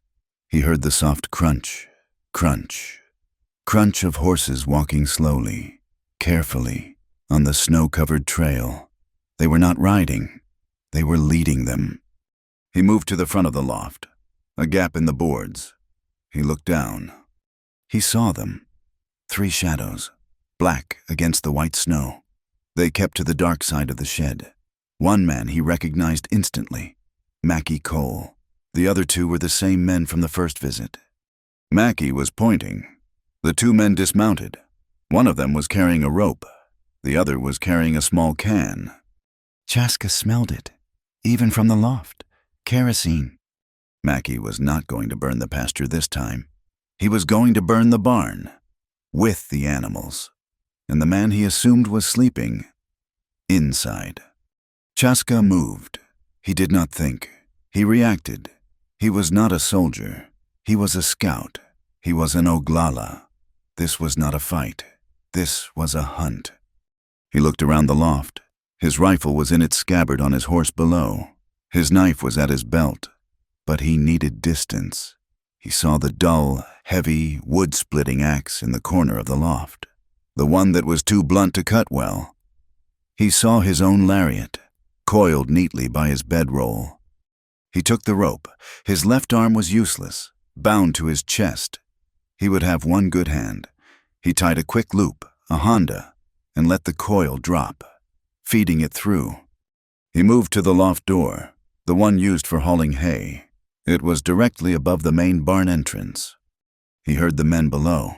Their voices were low, muffled. "Just soak the main posts, right here," Mackie was whispering. "And the door, when he comes out." "What about the horses?" the other man said, his voice nervous. "Vance pays for the horses. Shut up and pour." Chaska leaned out, his good arm holding the coiled rope. The man with the kerosene was directly below him, his back to the wall, dousing the main support beam. Chaska did not make a sound. He let the loop drop. It fell perfectly. It settled over the man's head and shoulders. Chaska did not wait for him to react. He pulled hard. The man gave a strangled cry. His arms pinned to his sides. The kerosene can flew, splashing over the snow. Chaska wrapped the rope around a post, his one good hand straining, and pulled again. The man was lifted off his feet, choking. "What in—" Mackie yelled, spinning around. The third man, the one with the rope, fumbled for his pistol. He saw his partner, kicking and gagging, being hauled into the air. He looked up at the loft. He raised his gun. The sudden, panicked movement, the confusion, the dark shape in the loft, the man's hand slipped on the icy hammer of his own gun. A shot exploded in the night. The bullet went wild, splintering the roof of the shed. The sound was a hammer blow in the frozen silence. The horses, tied to the fence line, screamed. They reared, pulling against their reins, their eyes white. Mackie Cole's horse, a big roan, snapped its tether and bolted, disappearing into the darkness. Evelyn's cabin door flew open. "Who is there?" she yelled. "Get back inside," Chaska roared. The man who had fired the shot was now trying to aim properly at the loft. Chaska was exposed. Chaska let go of the rope. The first man dropped, hitting the ground in a heap, unconscious. Chaska grabbed the dull axe and launched himself, not down the ladder, but straight out of the hayloft door. He landed in the deep snowdrift beside the entrance, his good leg taking the impact. The pain in his shoulder was a white-hot explosion, but he was moving. The second gunman saw the movement. He spun, firing again. The bullet whipped past Chaska's head. So close he felt the heat. Chaska was inside the man's range before he could fire a third time. He did not swing the axe like a weapon. He used it like a club, ramming the flat, heavy side of it into the man's gut with his one good arm. The man doubled over with a grunt, all the air driven from his lungs. His pistol fell into the snow. Mackie Cole, his horse gone, was scrambling backward, pulling his own revolver. He was a bully, not a warrior. He saw his first man down, his second man disarmed, and Chaska rising from the snow like a demon, the axe in his hand. Mackie did not fight. He ran. He scrambled over the fence line and sprinted, stumbling and falling, down the dark, snow-filled road toward Ash Fork. He did not look back. The yard was suddenly still. The man with the rope was out cold. The man Chaska had hit was on his knees, gasping, trying to get his breath. Evelyn was on her porch, a rifle in her hands, her face a pale mask of terror. Chaska stood over the gasping man, and the world dissolved. He was not in the barnyard. He was in the box canyon. The smell of kerosene was the smell of gunpowder. The man on his knees was not Mackey's man. He was the renegade who had just shot his friend. The snow was the hot, white alkali dust of the canyon floor. The pain in his shoulder was the captain's bullet. A red, blind rage, a killing instinct he had held back his entire life, flooded his veins. This was the enemy. This was the man who had betrayed him. The man who laughed on the ridge. The man who had left him for dead. He raised the axe high with his good right hand. His face was a mask of pure, murderous intent. The man on the ground looked up, his eyes wide with terror. He saw death. He put his hands up, a pathetic, useless gesture. "No, please, I was just—" Chaska's arm tensed. He was going to bring the axe down. He was going to split him in two. "Do not—" He heard the voice, but it was distant, meaningless. "Chaska, stop." He blocked it out. He was past words. Evelyn saw his face. It was not him. It was a stranger. It was a beast. She dropped the rifle in the snow and ran. Just as his arm began its downward swing, she reached him. She did not try to grab the axe. She did not try to hold his arm. She ran in close, under the raised weapon, and slapped her small, bare hand flat against his chest. The touch was a shock. It was warm. It was real. He froze. Her hand was small and pale against the dark, heaving muscle of his chest.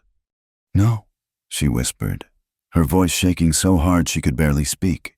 She was looking up into his face, her eyes filled with a terror that was not for the man on the ground, but for him. Chaska looked down. He saw her hand. He saw her face. He looked at the axe, held high. He looked at the whimpering, terrified man on the ground. The red fog vanished. The box canyon dissolved. He was in the snow. He was in her yard, and he was about to murder a man in cold blood. He dropped the axe. It fell from his numb hand, thudding into the snow. A wave of nausea and self-disgust washed over him, so powerful it buckled his knees. He stumbled back, away from her, away from the man. He put his good hand against the cold, rough wood of the barn. He leaned his forehead against it, his body shaking, his breath coming in ragged, tearing gasps. He had almost done it. He had almost become the animal. The man on the ground, seeing his chance, scrambled to his feet.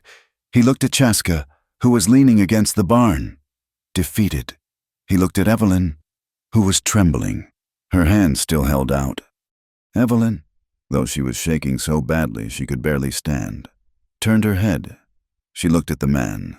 Her voice was thin, but it was cold as the ice on the creek.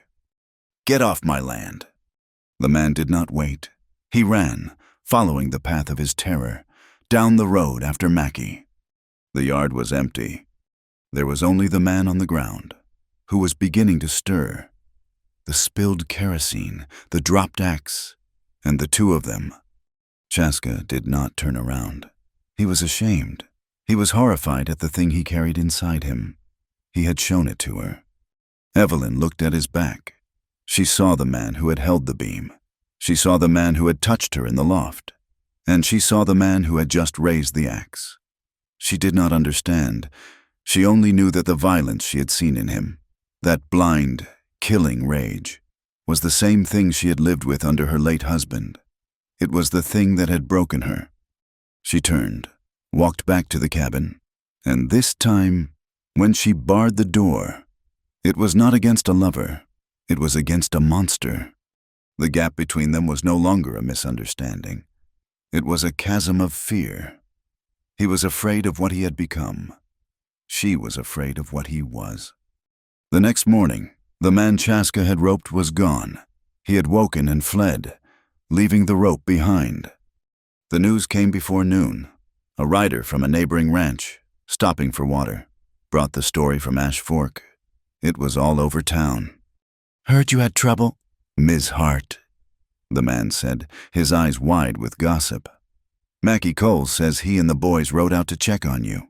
And that Indian of yours went mad, attacked them, near killed poor Jeb, stole their horses, he claims." Evelyn stood, her face pale. "That is a lie." "Maybe," the man said, shrugging. "But Silas Vance is not treating it like one. He is in with Judge Peters right now. They are drawing up a warrant for attempted murder, and for cattle theft, and for destroying Vance's property. They say he is the one who dammed the creek. They are aiming to hang him, Ms. Hart, and they say the judge is signing an order to seize your land, as you are harboring a wanted criminal." The man rode on, leaving the news to poison the air. Evelyn walked to the barn.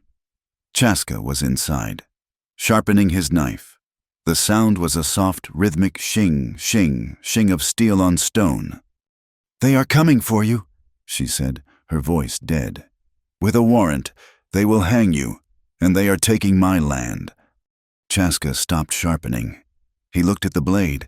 It was bright and lethal. He could take his horse.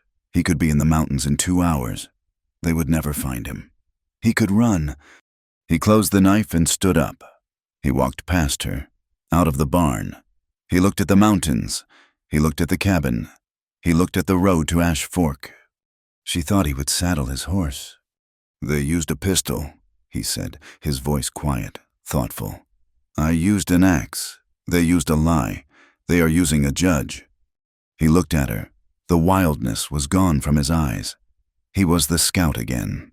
He was the man who read the land, the man who saw the truth. "Mackies and Vances, they like guns. They like fire." He shook his head. A small, slow movement. "Those are his weapons. I will not fight him with his weapons." "Then how?" she whispered. "They will be here by dark."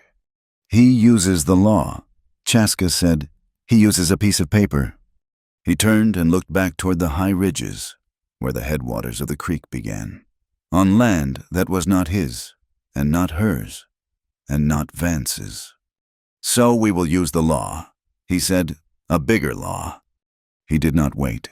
He did not pack. He walked to his gelding, his movement stiff and pained, but filled with a new, cold purpose. Evelyn followed him, her heart a cold stone of dread in her chest. "What are you doing?" she asked. "They will be here by dark. You have to hide, in the hills."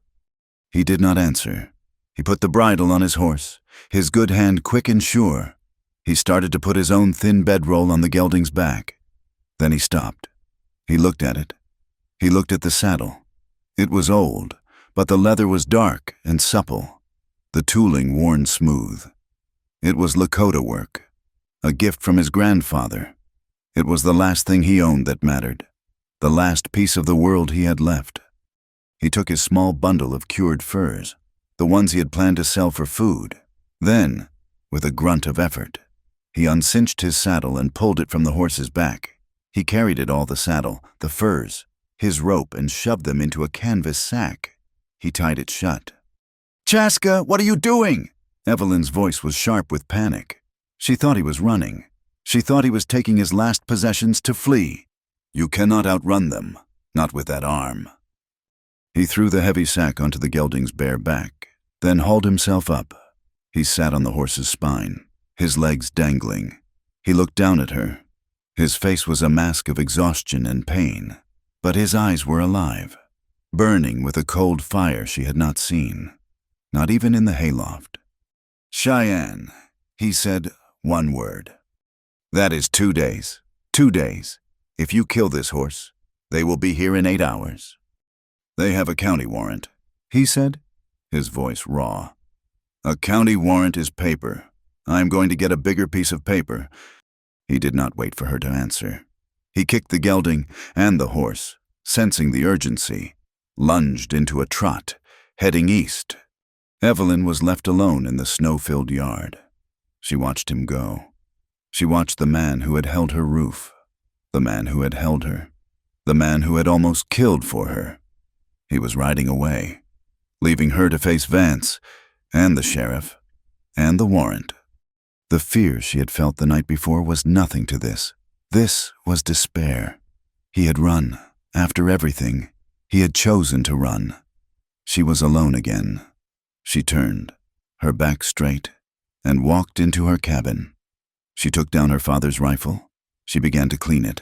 She would not run, she would not hide, but she would be waiting. The ride was a white hell. Chaska rode the horse bareback, his wounded shoulder jarring with every step. The cold was a physical, malevolent thing, trying to pull him from the horse's back. He did not ride the road. He cut across the high country, following the ridges, taking the old scout paths he knew. He saved hours, but the cost was brutal. The wind on the ridges had no mercy. He did not sleep. He rode for one day, and one night, and into the next day. The gelding was foaming, its sides heaving. He sold his small bundle of furs at a trail post for a bag of oats and a piece of dried beef he chewed in the saddle. He kept riding. The pain in his shoulder was no longer a fire. It was a dull, dead, freezing weight. His left arm was useless, a piece of meat strapped to his side. He rode into Cheyenne on the morning of the second day, a ghost covered in snow and ice. He looked like a beggar or a fugitive.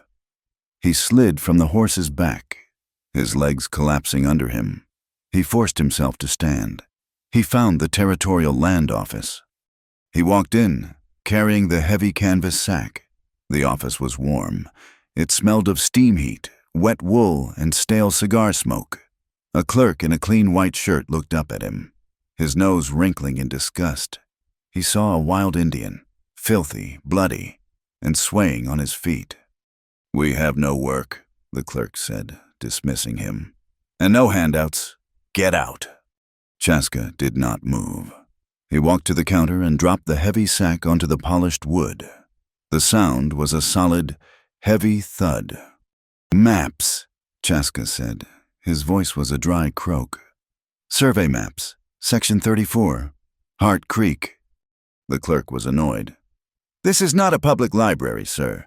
Those are for official—" "I need the maps," Chaska said. He did not raise his voice. He just looked at the man. And the clerk, seeing the look in his eyes, the look that had made Mackie Cole back down, found himself moving. "Fine," he snapped, and disappeared into a back room. He returned with a large, rolled canvas map and spread it on the counter. "Section 34. There. Now what?" Chaska leaned over the map, his good hand tracing the lines. His fingers were stiff, and the cut on his palm had scabbed over with dirt. He found Hart Creek. He traced it, up from the valley, up from Evelyn's land, up past the ridges, into the high country. And he found it. His fingers stopped. "There." The clerk leaned in. "What?" "That is just the headwaters." "Whose land is it?" Chaska asked. The clerk checked his ledger. He ran a finger down a column. "It is unlisted, unclaimed federal territory, a small parcel, maybe 200 acres, too high to graze, too rocky to plow. It is nothing." "It is not nothing," Chaska whispered. "It is the source. It is where the water starts." He straightened up, his mind working with the sharp, clear focus of a hunter. "Silas Vance has been buying debt on the lower creek, but he does not own the source. The prior appropriation law, the first to file on the source, the first to claim beneficial use. He owns the water, all of it." The clerk's jaw dropped. He understood. My God, Vance missed it. He was buying the land, but he did not buy the water. "I am filing," Chaska said. "Now." The clerk's demeanor changed. This was not a vagrant. This was business. This was a fight. "You will need the filing fee and a claim statement. It is $20, cash." Chaska looked at the man. He had no money. He had spent his last coin on oats for his horse. He nodded. "I will be back." He picked up his heavy canvas sack. He walked out of the land office, back into the snow. He found a saddlery. The owner, a thick man with a leather apron, saw him enter. Chaska opened the sack and pulled out the saddle. He set it on the stand. The shop owner stopped what he was doing. He had seen saddles his whole life. He had never seen one like this. It was Lakota. The leather was worked with porcupine quills, and the beads were old, a deep, faded blue. The wooden tree was wrapped in rawhide, stitched with sinew. It was not a tool. It was a work of art. It was a man's history. "It is old," the saddle-maker said, his voice soft, running a hand over the high cantle. "It is fine, the finest I have seen." "$20, Chaska said. The man looked at him. "It is worth $200, easy." "I need $20, Chaska said, his voice flat. "Now." The saddle-maker looked at the Indian, at the desperation, at the blood-soaked bandage. He knew a story when he saw one.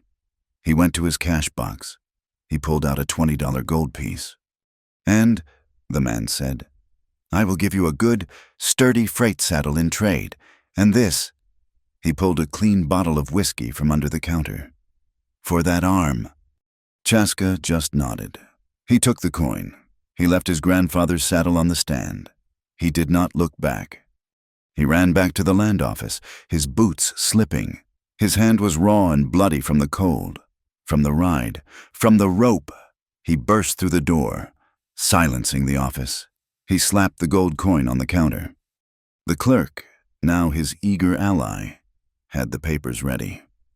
"The name on the claim?" he asked, dipping his pen. Chaska paused. He could put his own name. He could own the water. He could own Hart Creek. He could own her. He thought of her face when he had raised the axe, the fear. He thought of her hands, cleaning his wound. He thought of her in the hayloft, whispering, "I do not need saving." "Evelyn Hart," Chaska said. The clerk wrote, "Evelyn Hart." He stamped the paper. He pressed the federal seal into the wax. He handed the document to Chaska. Chaska rolled it, put it inside his shirt, against his skin, and ran from the office. He did not take the freight saddle. He did not take the whiskey. He threw himself onto his exhausted horse, bareback, and turned him back toward Hart Creek.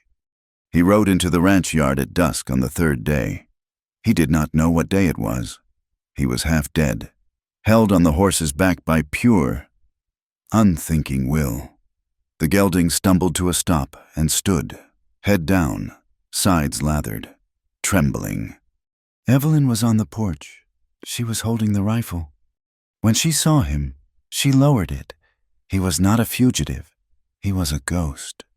And behind him, on the road, she saw them, 3 riders, the sheriff, Mackie Cole, and Silas Vance. They had come. Chaska slid from the horse's back. He did not fall. He caught himself on the porch rail. He was shivering, his face gray, his lips blue. He looked at her. He saw the terror in her eyes as she watched the riders approach. He fumbled inside his shirt. He pulled out the rolled, frozen document. His fingers were too numb to work. He shoved it into her hand. "Read it," he gasped. "It is a bigger law." He collapsed against the porch post, his good arm all that held him up. Vance and his men rode into the yard. They dismounted. The sheriff looked grim. Mackie Cole was smiling. "Ms. Hart," the sheriff said, taking off his hat. "I have an unpleasant duty. I have a warrant here, signed by Judge Peters, to search this property for stolen livestock, and another for the arrest of this man, Chaska Red Elk, for attempted murder and destruction of property." Vance stepped forward, his face a mask of polite concern. "Evelyn, this is a sad day. This savage has taken advantage of you. Sign the land over to my protection, and I will see if I can get the judge to be lenient on you."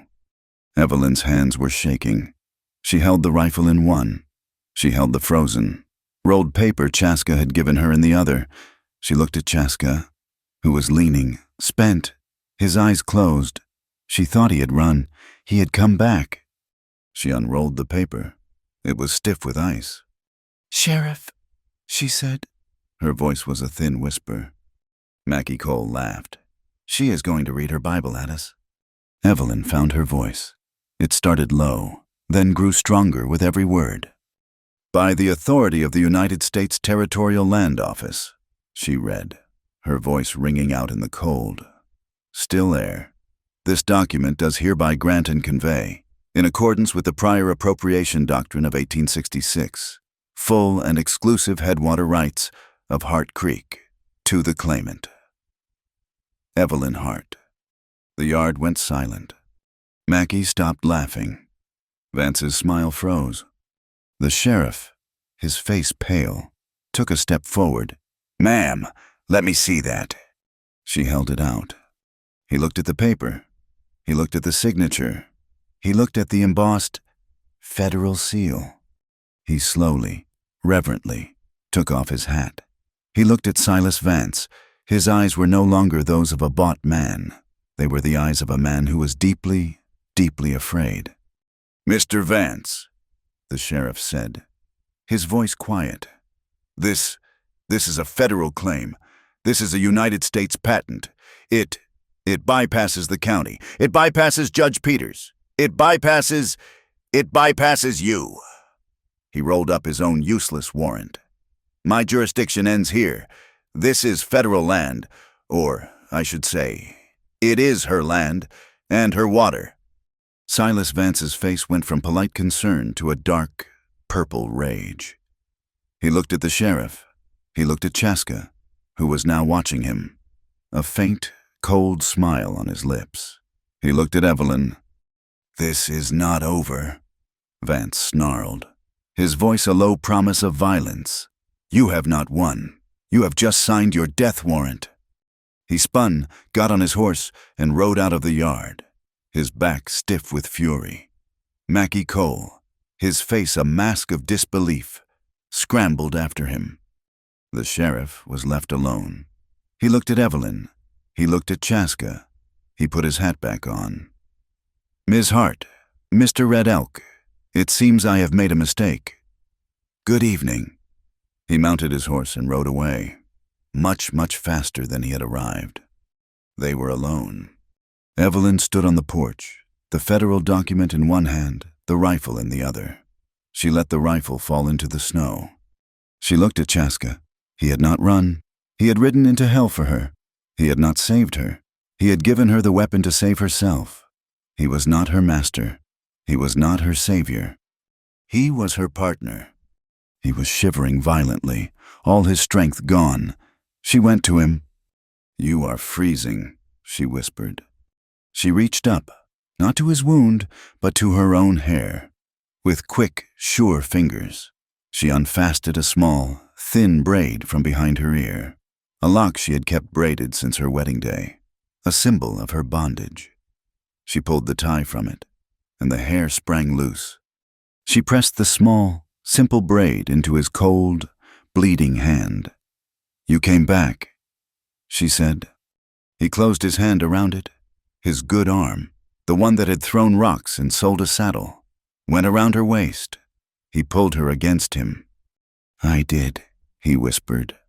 And he kissed her, right there, on the front porch, in the cold, blue twilight, with the town's eyes, and Vance's eyes, and the whole world watching. It was not a kiss of passion, like the one in the hay. It was a kiss of testimony, a seal, a promise. They were not hiding anymore. They were home.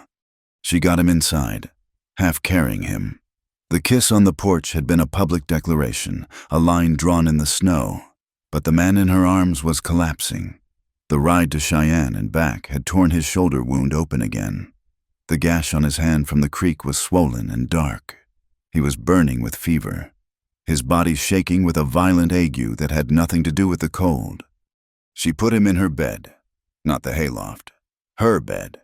She barred the door and did not look at the rifle.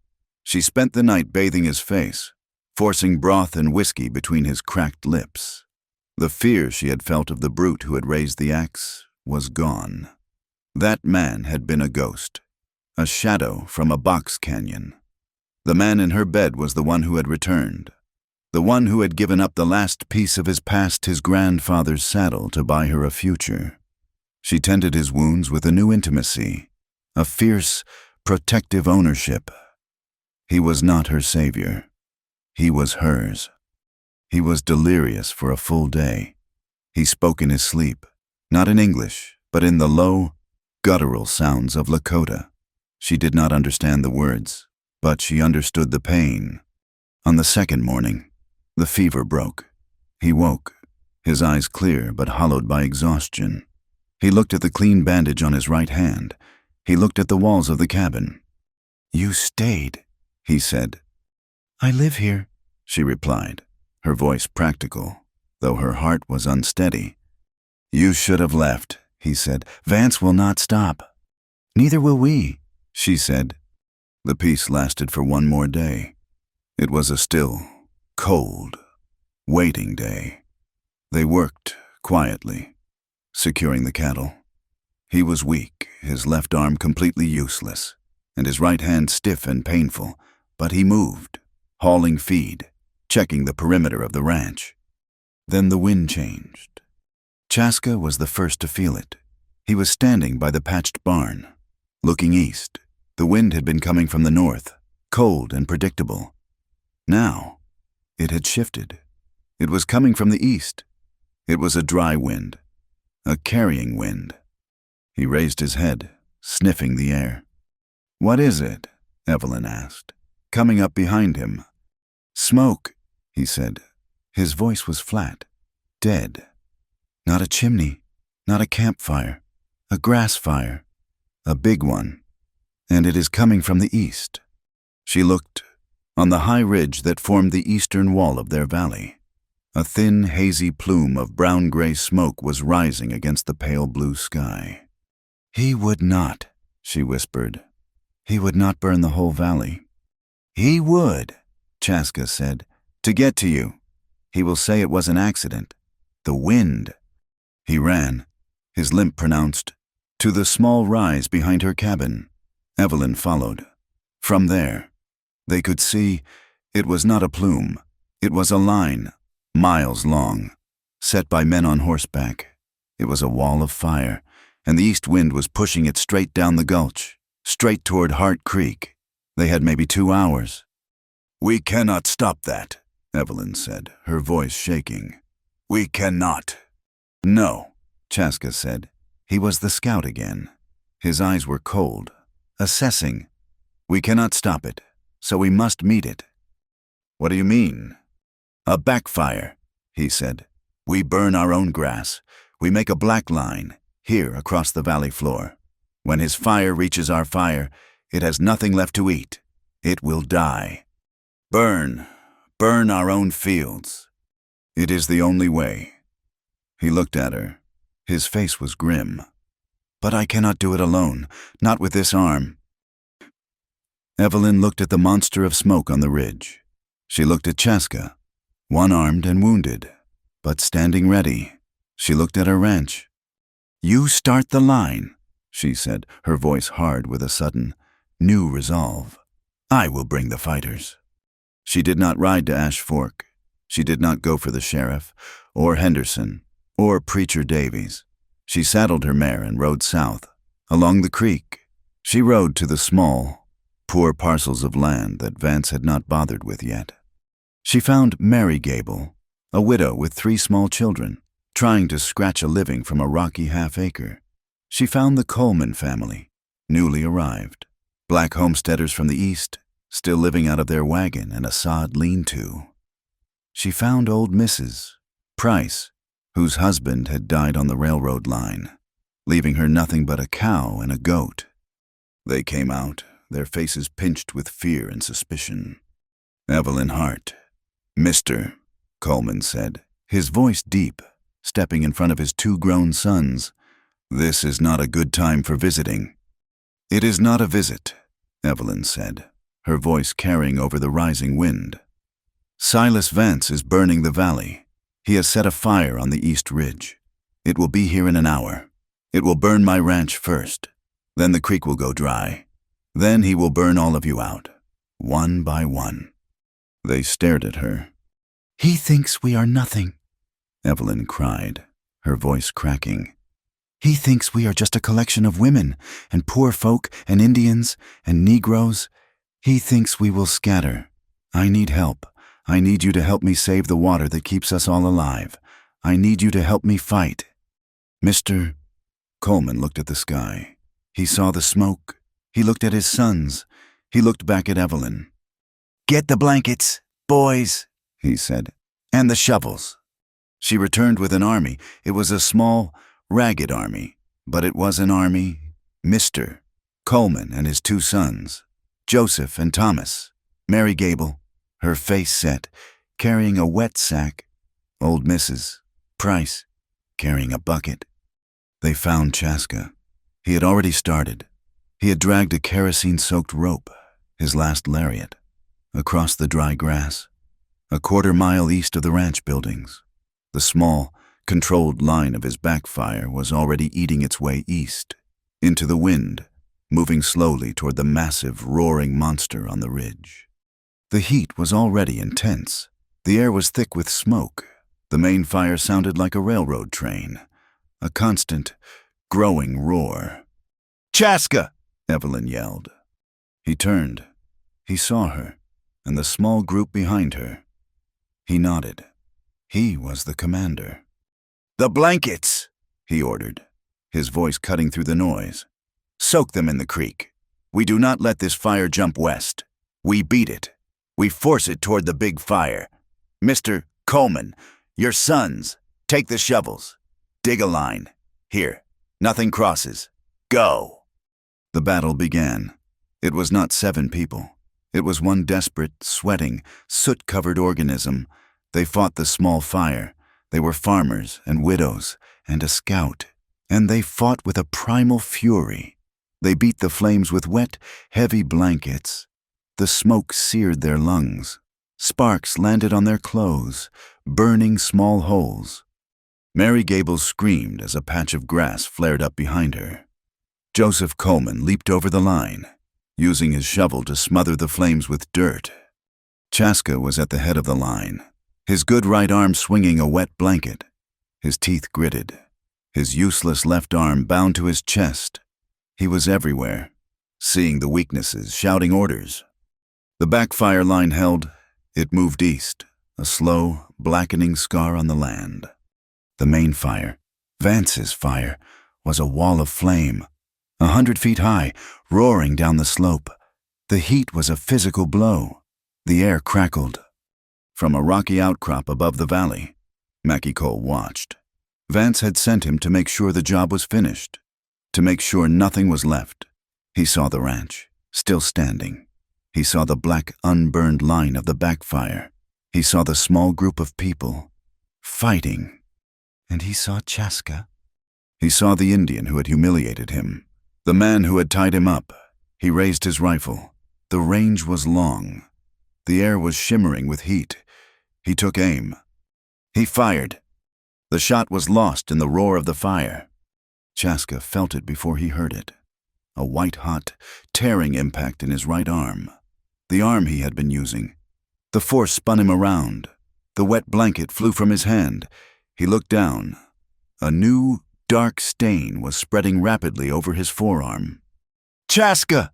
Evelyn screamed. She saw him fall. Mackie Cole saw him fall, too. He grinned, dropping his rifle. This was better. He pulled his long skinning knife from its sheath. He would finish this up close. He began to scramble down the rocks, his face lit by the fire, a mask of joyful hate. Chaska was on his knees. His left arm was useless. His right arm was now a ruin, blood pumping from the bullet wound. He was disarmed. He saw Mackie coming, a black shape against the firelight, the long knife gleaming. Evelyn saw him too. She ran toward Chaska. "Mr." Coleman grabbed her. "No, Ms. Hart, it is too late." Chaska saw her. "Stay back," he yelled. He fumbled at his belt. His knife was there, but he could not use it. His good hand was gone. His gaze fell on the blunt, heavy wood axe, still tucked in his belt. He pulled it. He could barely hold it. His right hand was numb, slippery with blood. Mackie was on him. "This is over, Indian," he snarled, lunging. Chaska, on his knees, swung the axe, not to cut but to block. He caught Mackey's knife hand on the thick wooden handle.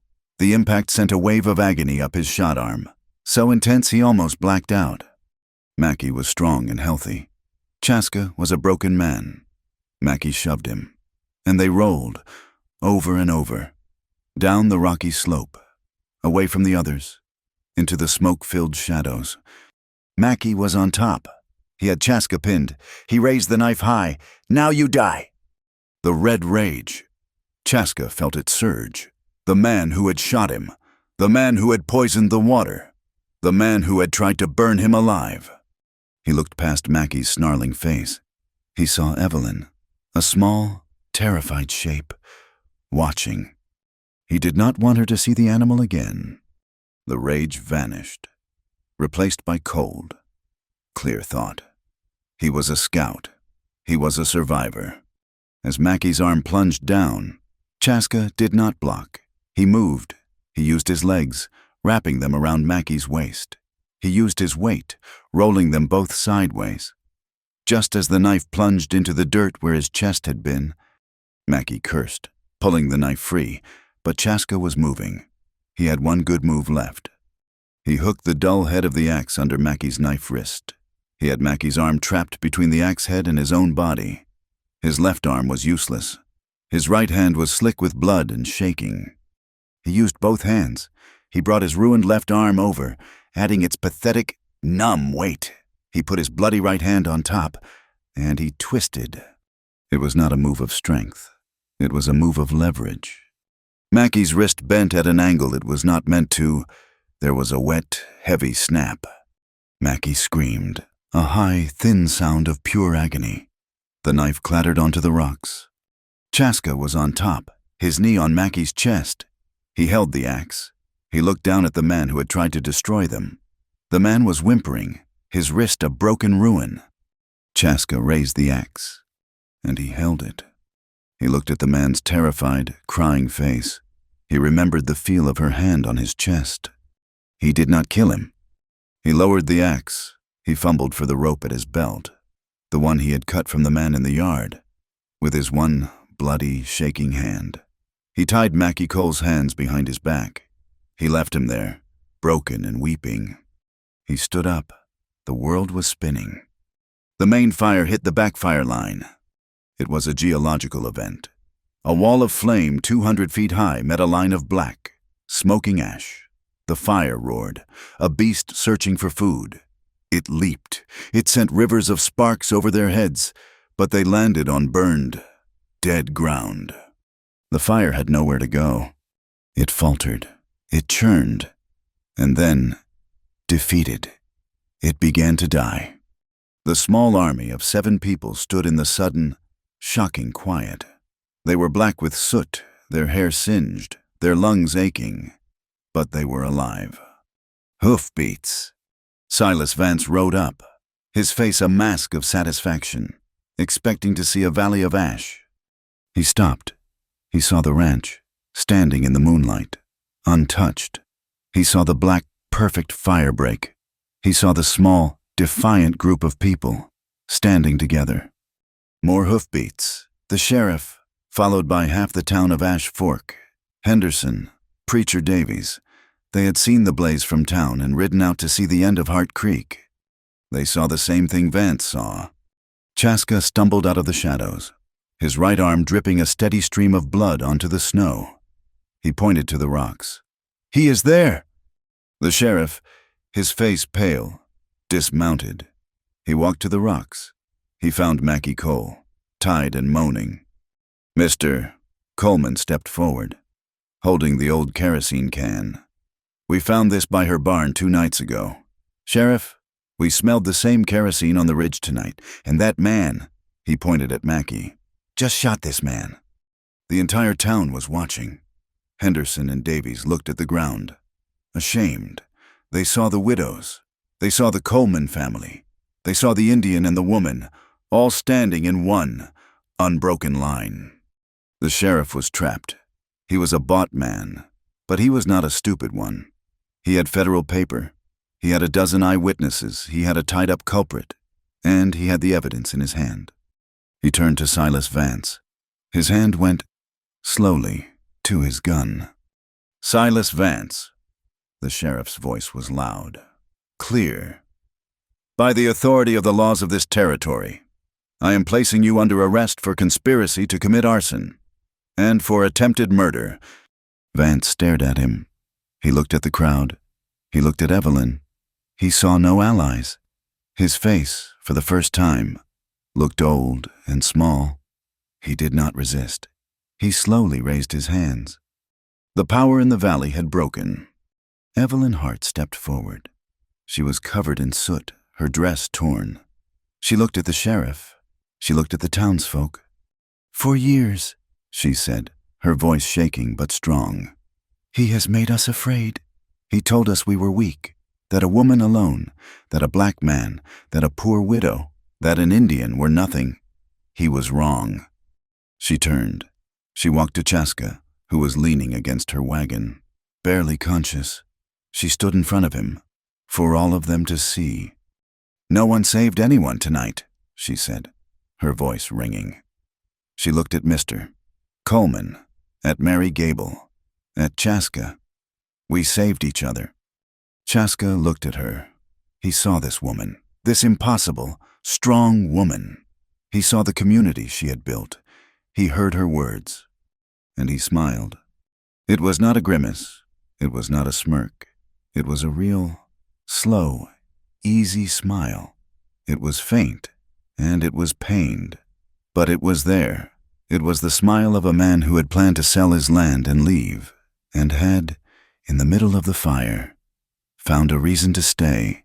It was as soft and as new, as grass pushing up through the ice. The ride back to Ash Fork was a parade of shame. Silas Vance rode in front, his hands unbound, but his face a mask of cold fury.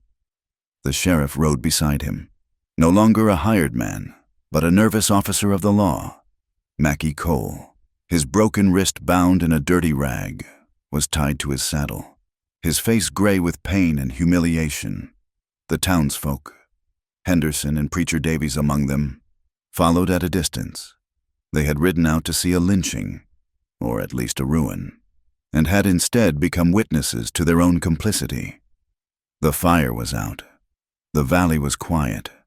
The smoke, the real smoke, was rising from the chimney of Hart Creek. A single, defiant plume. Evelyn got Chaska into the cabin. She cut away the ruined, bloody shirt from his right arm. The bullet had gone clean through the thick muscle of his forearm. It was a terrible wound, on top of the ruined shoulder, on top of the exhaustion. He had lost a dangerous amount of blood. He sat at her table, his head bowed, while she washed it. This time, her hands were not just practical, they were tender. He winced as she poured the last of her whiskey over the wound. "That is the last of it," she said, her voice soft. "It was enough," he whispered. She bandaged him, her hands sure and tight. Mr. Coleman and his sons, Joseph and Thomas, came to the door. They were soot-stained and exhausted, but they stood tall. "Ms. Hart," Mr. Coleman said, holding his hat in his hands. "That was a fine piece of work." "We did it, Mr. Coleman," she said, her voice still hoarse from the smoke. "That we did." He looked at Chaska, his gaze moving from the man's wounded shoulder to his shot arm. "You need a doctor. We can ride to town. Get doctor." "No," Chaska said. "No Ash Fork. Not yet." "He will be fine," Evelyn said, standing beside Chaska's chair, her hand resting on his good shoulder. It was a simple, clear gesture. "We have what we need." Mr. Coleman nodded. He understood. He and his family had lived in a white world their whole lives.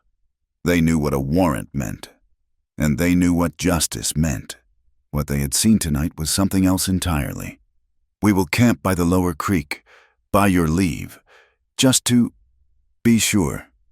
"You are welcome here, Mr. Coleman, as long as you like." Evelyn said, They left. Evelyn and Chaska were alone in the small cabin. The door was barred. He was too weak to move from the chair. She sat on the floor, her back against the wall, her rifle across her lap. They did not sleep. They just listened to the night. A new quiet, a quiet without fear. The next day, the town of Ash Fork had to face itself. Silas Vance was in the small county jail, his lawyers already on a train from Cheyenne, but the federal warrant had changed everything. The territorial marshal was coming. Mackie Cole was under guard, waiting for the state trial for attempted murder. The power that had run the valley was broken. The air was different. The silence that had met Evelyn in Henderson's mercantile was gone. It was replaced by a new, awkward deference. A few days later, Evelyn rode her wagon into town. Chaska sat beside her. His left arm was in its sling, his right arm was in a sling. He was, for all practical purposes, armless. But as he sat on the wagon bench, straight-backed, his presence was more powerful than any man in town. Evelyn walked into Henderson's. The store was quiet. Henderson himself hurried out from the back, wiping his hands on his apron. His voice was low. "Ms. Hart, Mr. Red Elk, it is good to see you." "I have an order," Evelyn said. She did not ask for credit. She stated a fact. 100 pounds of oats, 50 pounds of flour, 2 pounds of coffee, and a box of rifle cartridges. Henderson flinched. "Yes, ma'am, of course, the account." "We are forming a cooperative," Evelyn said, her voice clear and carrying to the 2 other women in the store. "The Hart Creek Alliance, Mr. Coleman, Mrs. Gable, Mrs. Price, and myself. We are pooling our funds. We will be buying in bulk from Cheyenne from now on. But for today," she looked him in the eye, "we need these supplies on community credit, the one we just saved." Henderson looked down. He saw the woman he had tried to starve out. He saw the man they had all tried to lynch. And he saw his future. "Yes, ma'am," he said, his voice a murmur. "I will have the boy loaded up." As they were leaving, Preacher Davies stepped onto the boardwalk in front of them. He looked pale, and his hands were twisting the brim of his hat. Mrs. Hart, a moment." He looked at Chaska, and then quickly away. I was blind. We were blind. We spoke of charity, but we did not practice justice. I want to offer my apology. The church would like to help. A donation." Evelyn looked at him. She saw a man, not evil, but weak, a man who followed power. Now, the power had shifted. She did not want his charity. She did not need his forgiveness. "Preacher," she said, her voice not unkind, but firm, "save your donations. The Coleman children cannot read. Mrs. Gable's children cannot read. My father's books are in my cabin. Open a school. Not on Sunday, on Monday. That is how you can help." Preacher Davies stared at her, then nodded. A slow, humbled movement. "Yes, Mrs. Hart, a school. That is a fine idea." They rode back, the wagon heavy with supplies. The valley seemed wider, the air cleaner. That afternoon, Chaska rode his gelding up to his ancestral land. It was a small, high plateau overlooking the valley. The survey stakes were still there. He dismounted, one-handed, his movements slow. He walked to the first stake, the one that had sounded like a judgment. He put his boot against it and kicked. The stake snapped. He moved to the next one, and the next. He walked the perimeter of his land, and cleared it of their marks. He stood there for a long time. This place was his past, the cabin, the creek. That was his future. He would not sell this. He would not abandon it. He returned to Hart Creek. He had his bedroll, his skillet, and a few smoked hides. He carried them from his horse, not to the barn, but to the cabin. He put them by the door. Evelyn was there. She watched him. It was not a question. It was a statement. He was moving in. A few days later, the Colemans were still camped by the creek. Their tent and sod lean-to were poor protection against the cold. Mr. Coleman was a proud man, and he would not accept charity. Evelyn went to them, carrying a piece of paper. Chaska was with her. "Mr. Coleman," she said, "this is not charity. This is business. This is the alliance. I have the best water. You have the strongest backs. Mrs. Gable has a milk cow. Mrs. Price has goats. We all have something." She held out the paper. "This is a deed for 10 acres, the lower pasture. It is good land, flat, by the water." Mr. Coleman looked at the paper, his eyes wide. "Ms. Hart, we cannot." "The price," Evelyn said, "is $1 and 10% of your first 2 years' harvest to go into the co-op seed fund, and I need a witness." She looked at Chaska. He stepped forward. He took the pen. His right hand was still stiff and bandaged, his writing a crude, slow scrawl. He signed his name, Chaska Red Elk, as a witness to the deed. For the first time in the valley, a white woman had sold land to a black man, and an Indian had signed the paper to make it law. The hard, frozen ground of the borderlands had shifted, just a little. That night, the real cold returned. The winter was far from over, but the cabin was warm. The stove was full of the wood Chaska had split. He had healed enough to do the work, his movement slow but steady. They sat on the small front porch, wrapped in blankets. The night was clear. The air was so cold it hurt to breathe. But the sound, the only sound, was new. It was the sound of the creek, free and full, rushing over the rocks. It was not the sound of a threat or of scarcity. It was the sound of life. It was the valley's new music. "It is loud," Evelyn said, her voice a soft cloud in the dark. "It is strong," he replied.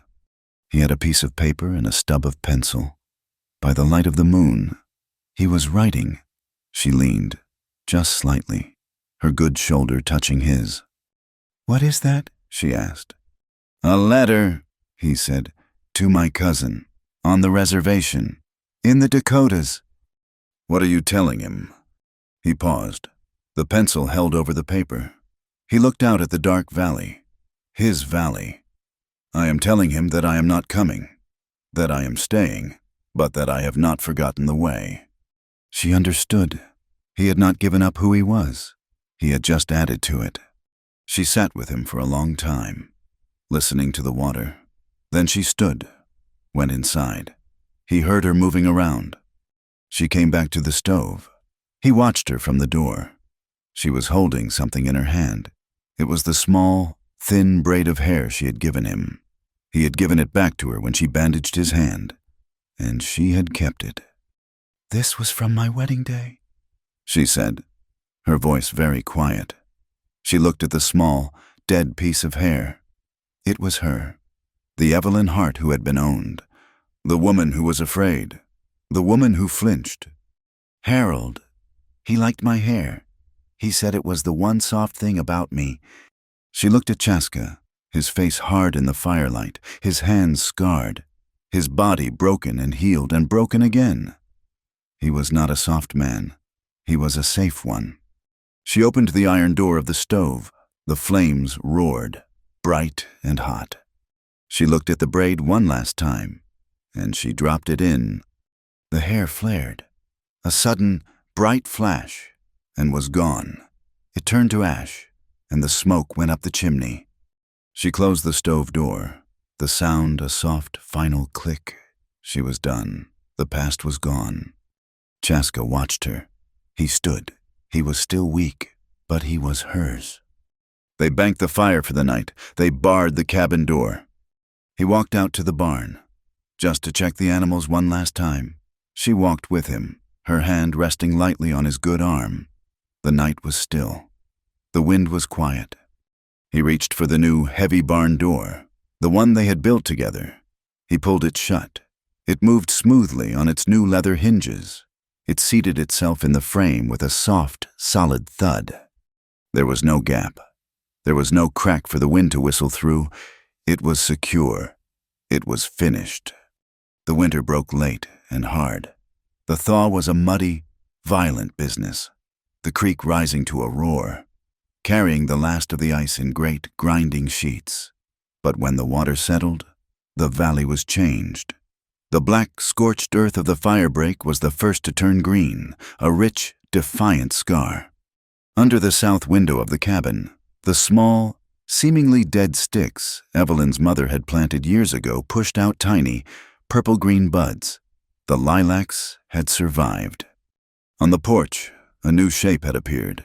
In the long, cold days of his healing, Chaska's hands had needed to work, his right arm, scarred but strong, and his left, stiff but functional, had taken the salvaged wood of the old, collapsed barn. He had taken the timber that had broken him, the wood that had sheltered them, and he had carved it. A rocking chair sat by the door. It was heavy and solid, and the arms were already worn smooth. He had healed. The bullet wound in his arm was a tight, puckered scar. The old ambush wound in his shoulder was just a stiffness in the mornings. He was no longer the man who had planned to leave. He was the man who had built a chair. They stood by the creek, the water now a clear, cold music. "On the federal map, it is Hart Creek," Evelyn said. "My grandfather called it Wiyakpa Otawakpa," he said, his voice quiet. "The creek that sings many songs." "It should be both," she said. He took 2 planks of the salvaged barnwood. On one, he carved the English letters Hart Creek, Alliance. On the other, he carved the Lakota words. They pounded them into the soft bank, side by side. 2 signs, 2 languages, 1 water. They were equal. Preacher Davies had offered the church for a wedding. He had spoken of atonement, of bringing them into the fold. Evelyn had refused. Her first marriage had been in that church, a cold ceremony of law and ownership. This was not that. They held their own ceremony. They stood by the 2 signs, by the singing water. Their community was there. Mr. Coleman, his wife, and their 2 sons. Joseph and Thomas stood tall in their Sunday best. Mary Gable and her 3 shy children were there. Old Mrs. Price, leaning on a cane, hummed a quiet tune. There was no book. There was no white dress. Evelyn wore her plain wool dress, the one she had worn in the hayloft, but her hair was unbound. Chaska wore a clean shirt. He did not have a gold ring. He had spent the last nights of winter braiding. He held out 2 thin, perfect loops of dark, oiled leather, cut from the reins of his grandfather's saddle. The saddle maker in Cheyenne, in a crisis of conscience, had sent it back, calling the $20 a finder's fee. "A ring is a circle," Chaska said, his voice loud enough for the small group to hear. "The army puts a chain on a man. A circle is different. It does not bind. It holds." He looked at her. "It is a promise to return." Evelyn held out her hand. He slid the simple leather band onto her finger. It was warm from his skin. She had braided 2 as well, from the tough, cured sinew of the deer he had hunted for their winter meat. "This is a vow of symbiosis," she said, her voice clear and sure. "We feed each other. We protect each other. We stand together." She slid the ring onto his scarred hand. They did not kiss. They just turned, side by side, and faced their friends. The alliance was real. The winter had proven it. Letters arrived with the spring mud. A wagon from the Cheyenne Co-op, bypassing Henderson, brought seed and grain, purchased with the combined credit of the Hart Creek Alliance. Chaska received a letter, a single page of smudged paper with Lakota symbols, carried by a rider from the north. It was from his cousin. He read it to Evelyn on the porch, his voice slow. His people had heard. They were not coming to join, but they were sending 2 young men and a dozen horses to trade. They would stay on his high land, his grandfather's land, for the summer. He had not lost his people. He had built a bridge. The town of Ash Fork had changed. It had been humbled. When the territorial marshal had arrived, he had looked at Evelyn's federal patent. He had looked at the witness list, the Colemans, the widows, and he had taken Vance and Mackey in chains. The railroad was still coming, but its prophet was in a federal prison. Preacher Davies, shamed into action, had kept his word. The church bell now rang on Monday mornings. The Coleman children, the Gable children, and 2 others whose families had moved into the valley, encouraged by the fall of Vance, sat on the hard benches. The teaching was divided. In the mornings, Evelyn stood at the front. She taught from her father's books. She taught the alphabet. She taught arithmetic. But she also taught the law. She showed them the federal patent, the power of a signature, the strength of a deed. She was teaching them the language of power. In the afternoons, the children belonged to Chaska. He took them, not to the church, but to the creek. He was a patient teacher. He showed them how to read the ripples on the water, to know where the wind was born. He taught them to read the mud on the bank, to see the track of the raccoon, the print of the deer. He showed them which plants were for poison, and which were for food, and which were for medicine. He was teaching them the language of the earth. The children of the valley were learning both how to own the land and how to belong to it. Spring deepened into summer. The valley was lush and green. The nights were warm, fragrant with lilac and pine. The moon rose, a huge silver disk, flooding the ranch with pale light. They sat in the cabin. The Coleman children were sleeping in the new bunkhouse Mr. Coleman had built. The valley was quiet. The cabin felt small, the air thick and warm. Chaska stood. He looked at Evelyn. He held out his scarred right hand. She took it. He did not speak. He did not need to. They walked out of the cabin, their boots silent in the dust. They walked to the barn.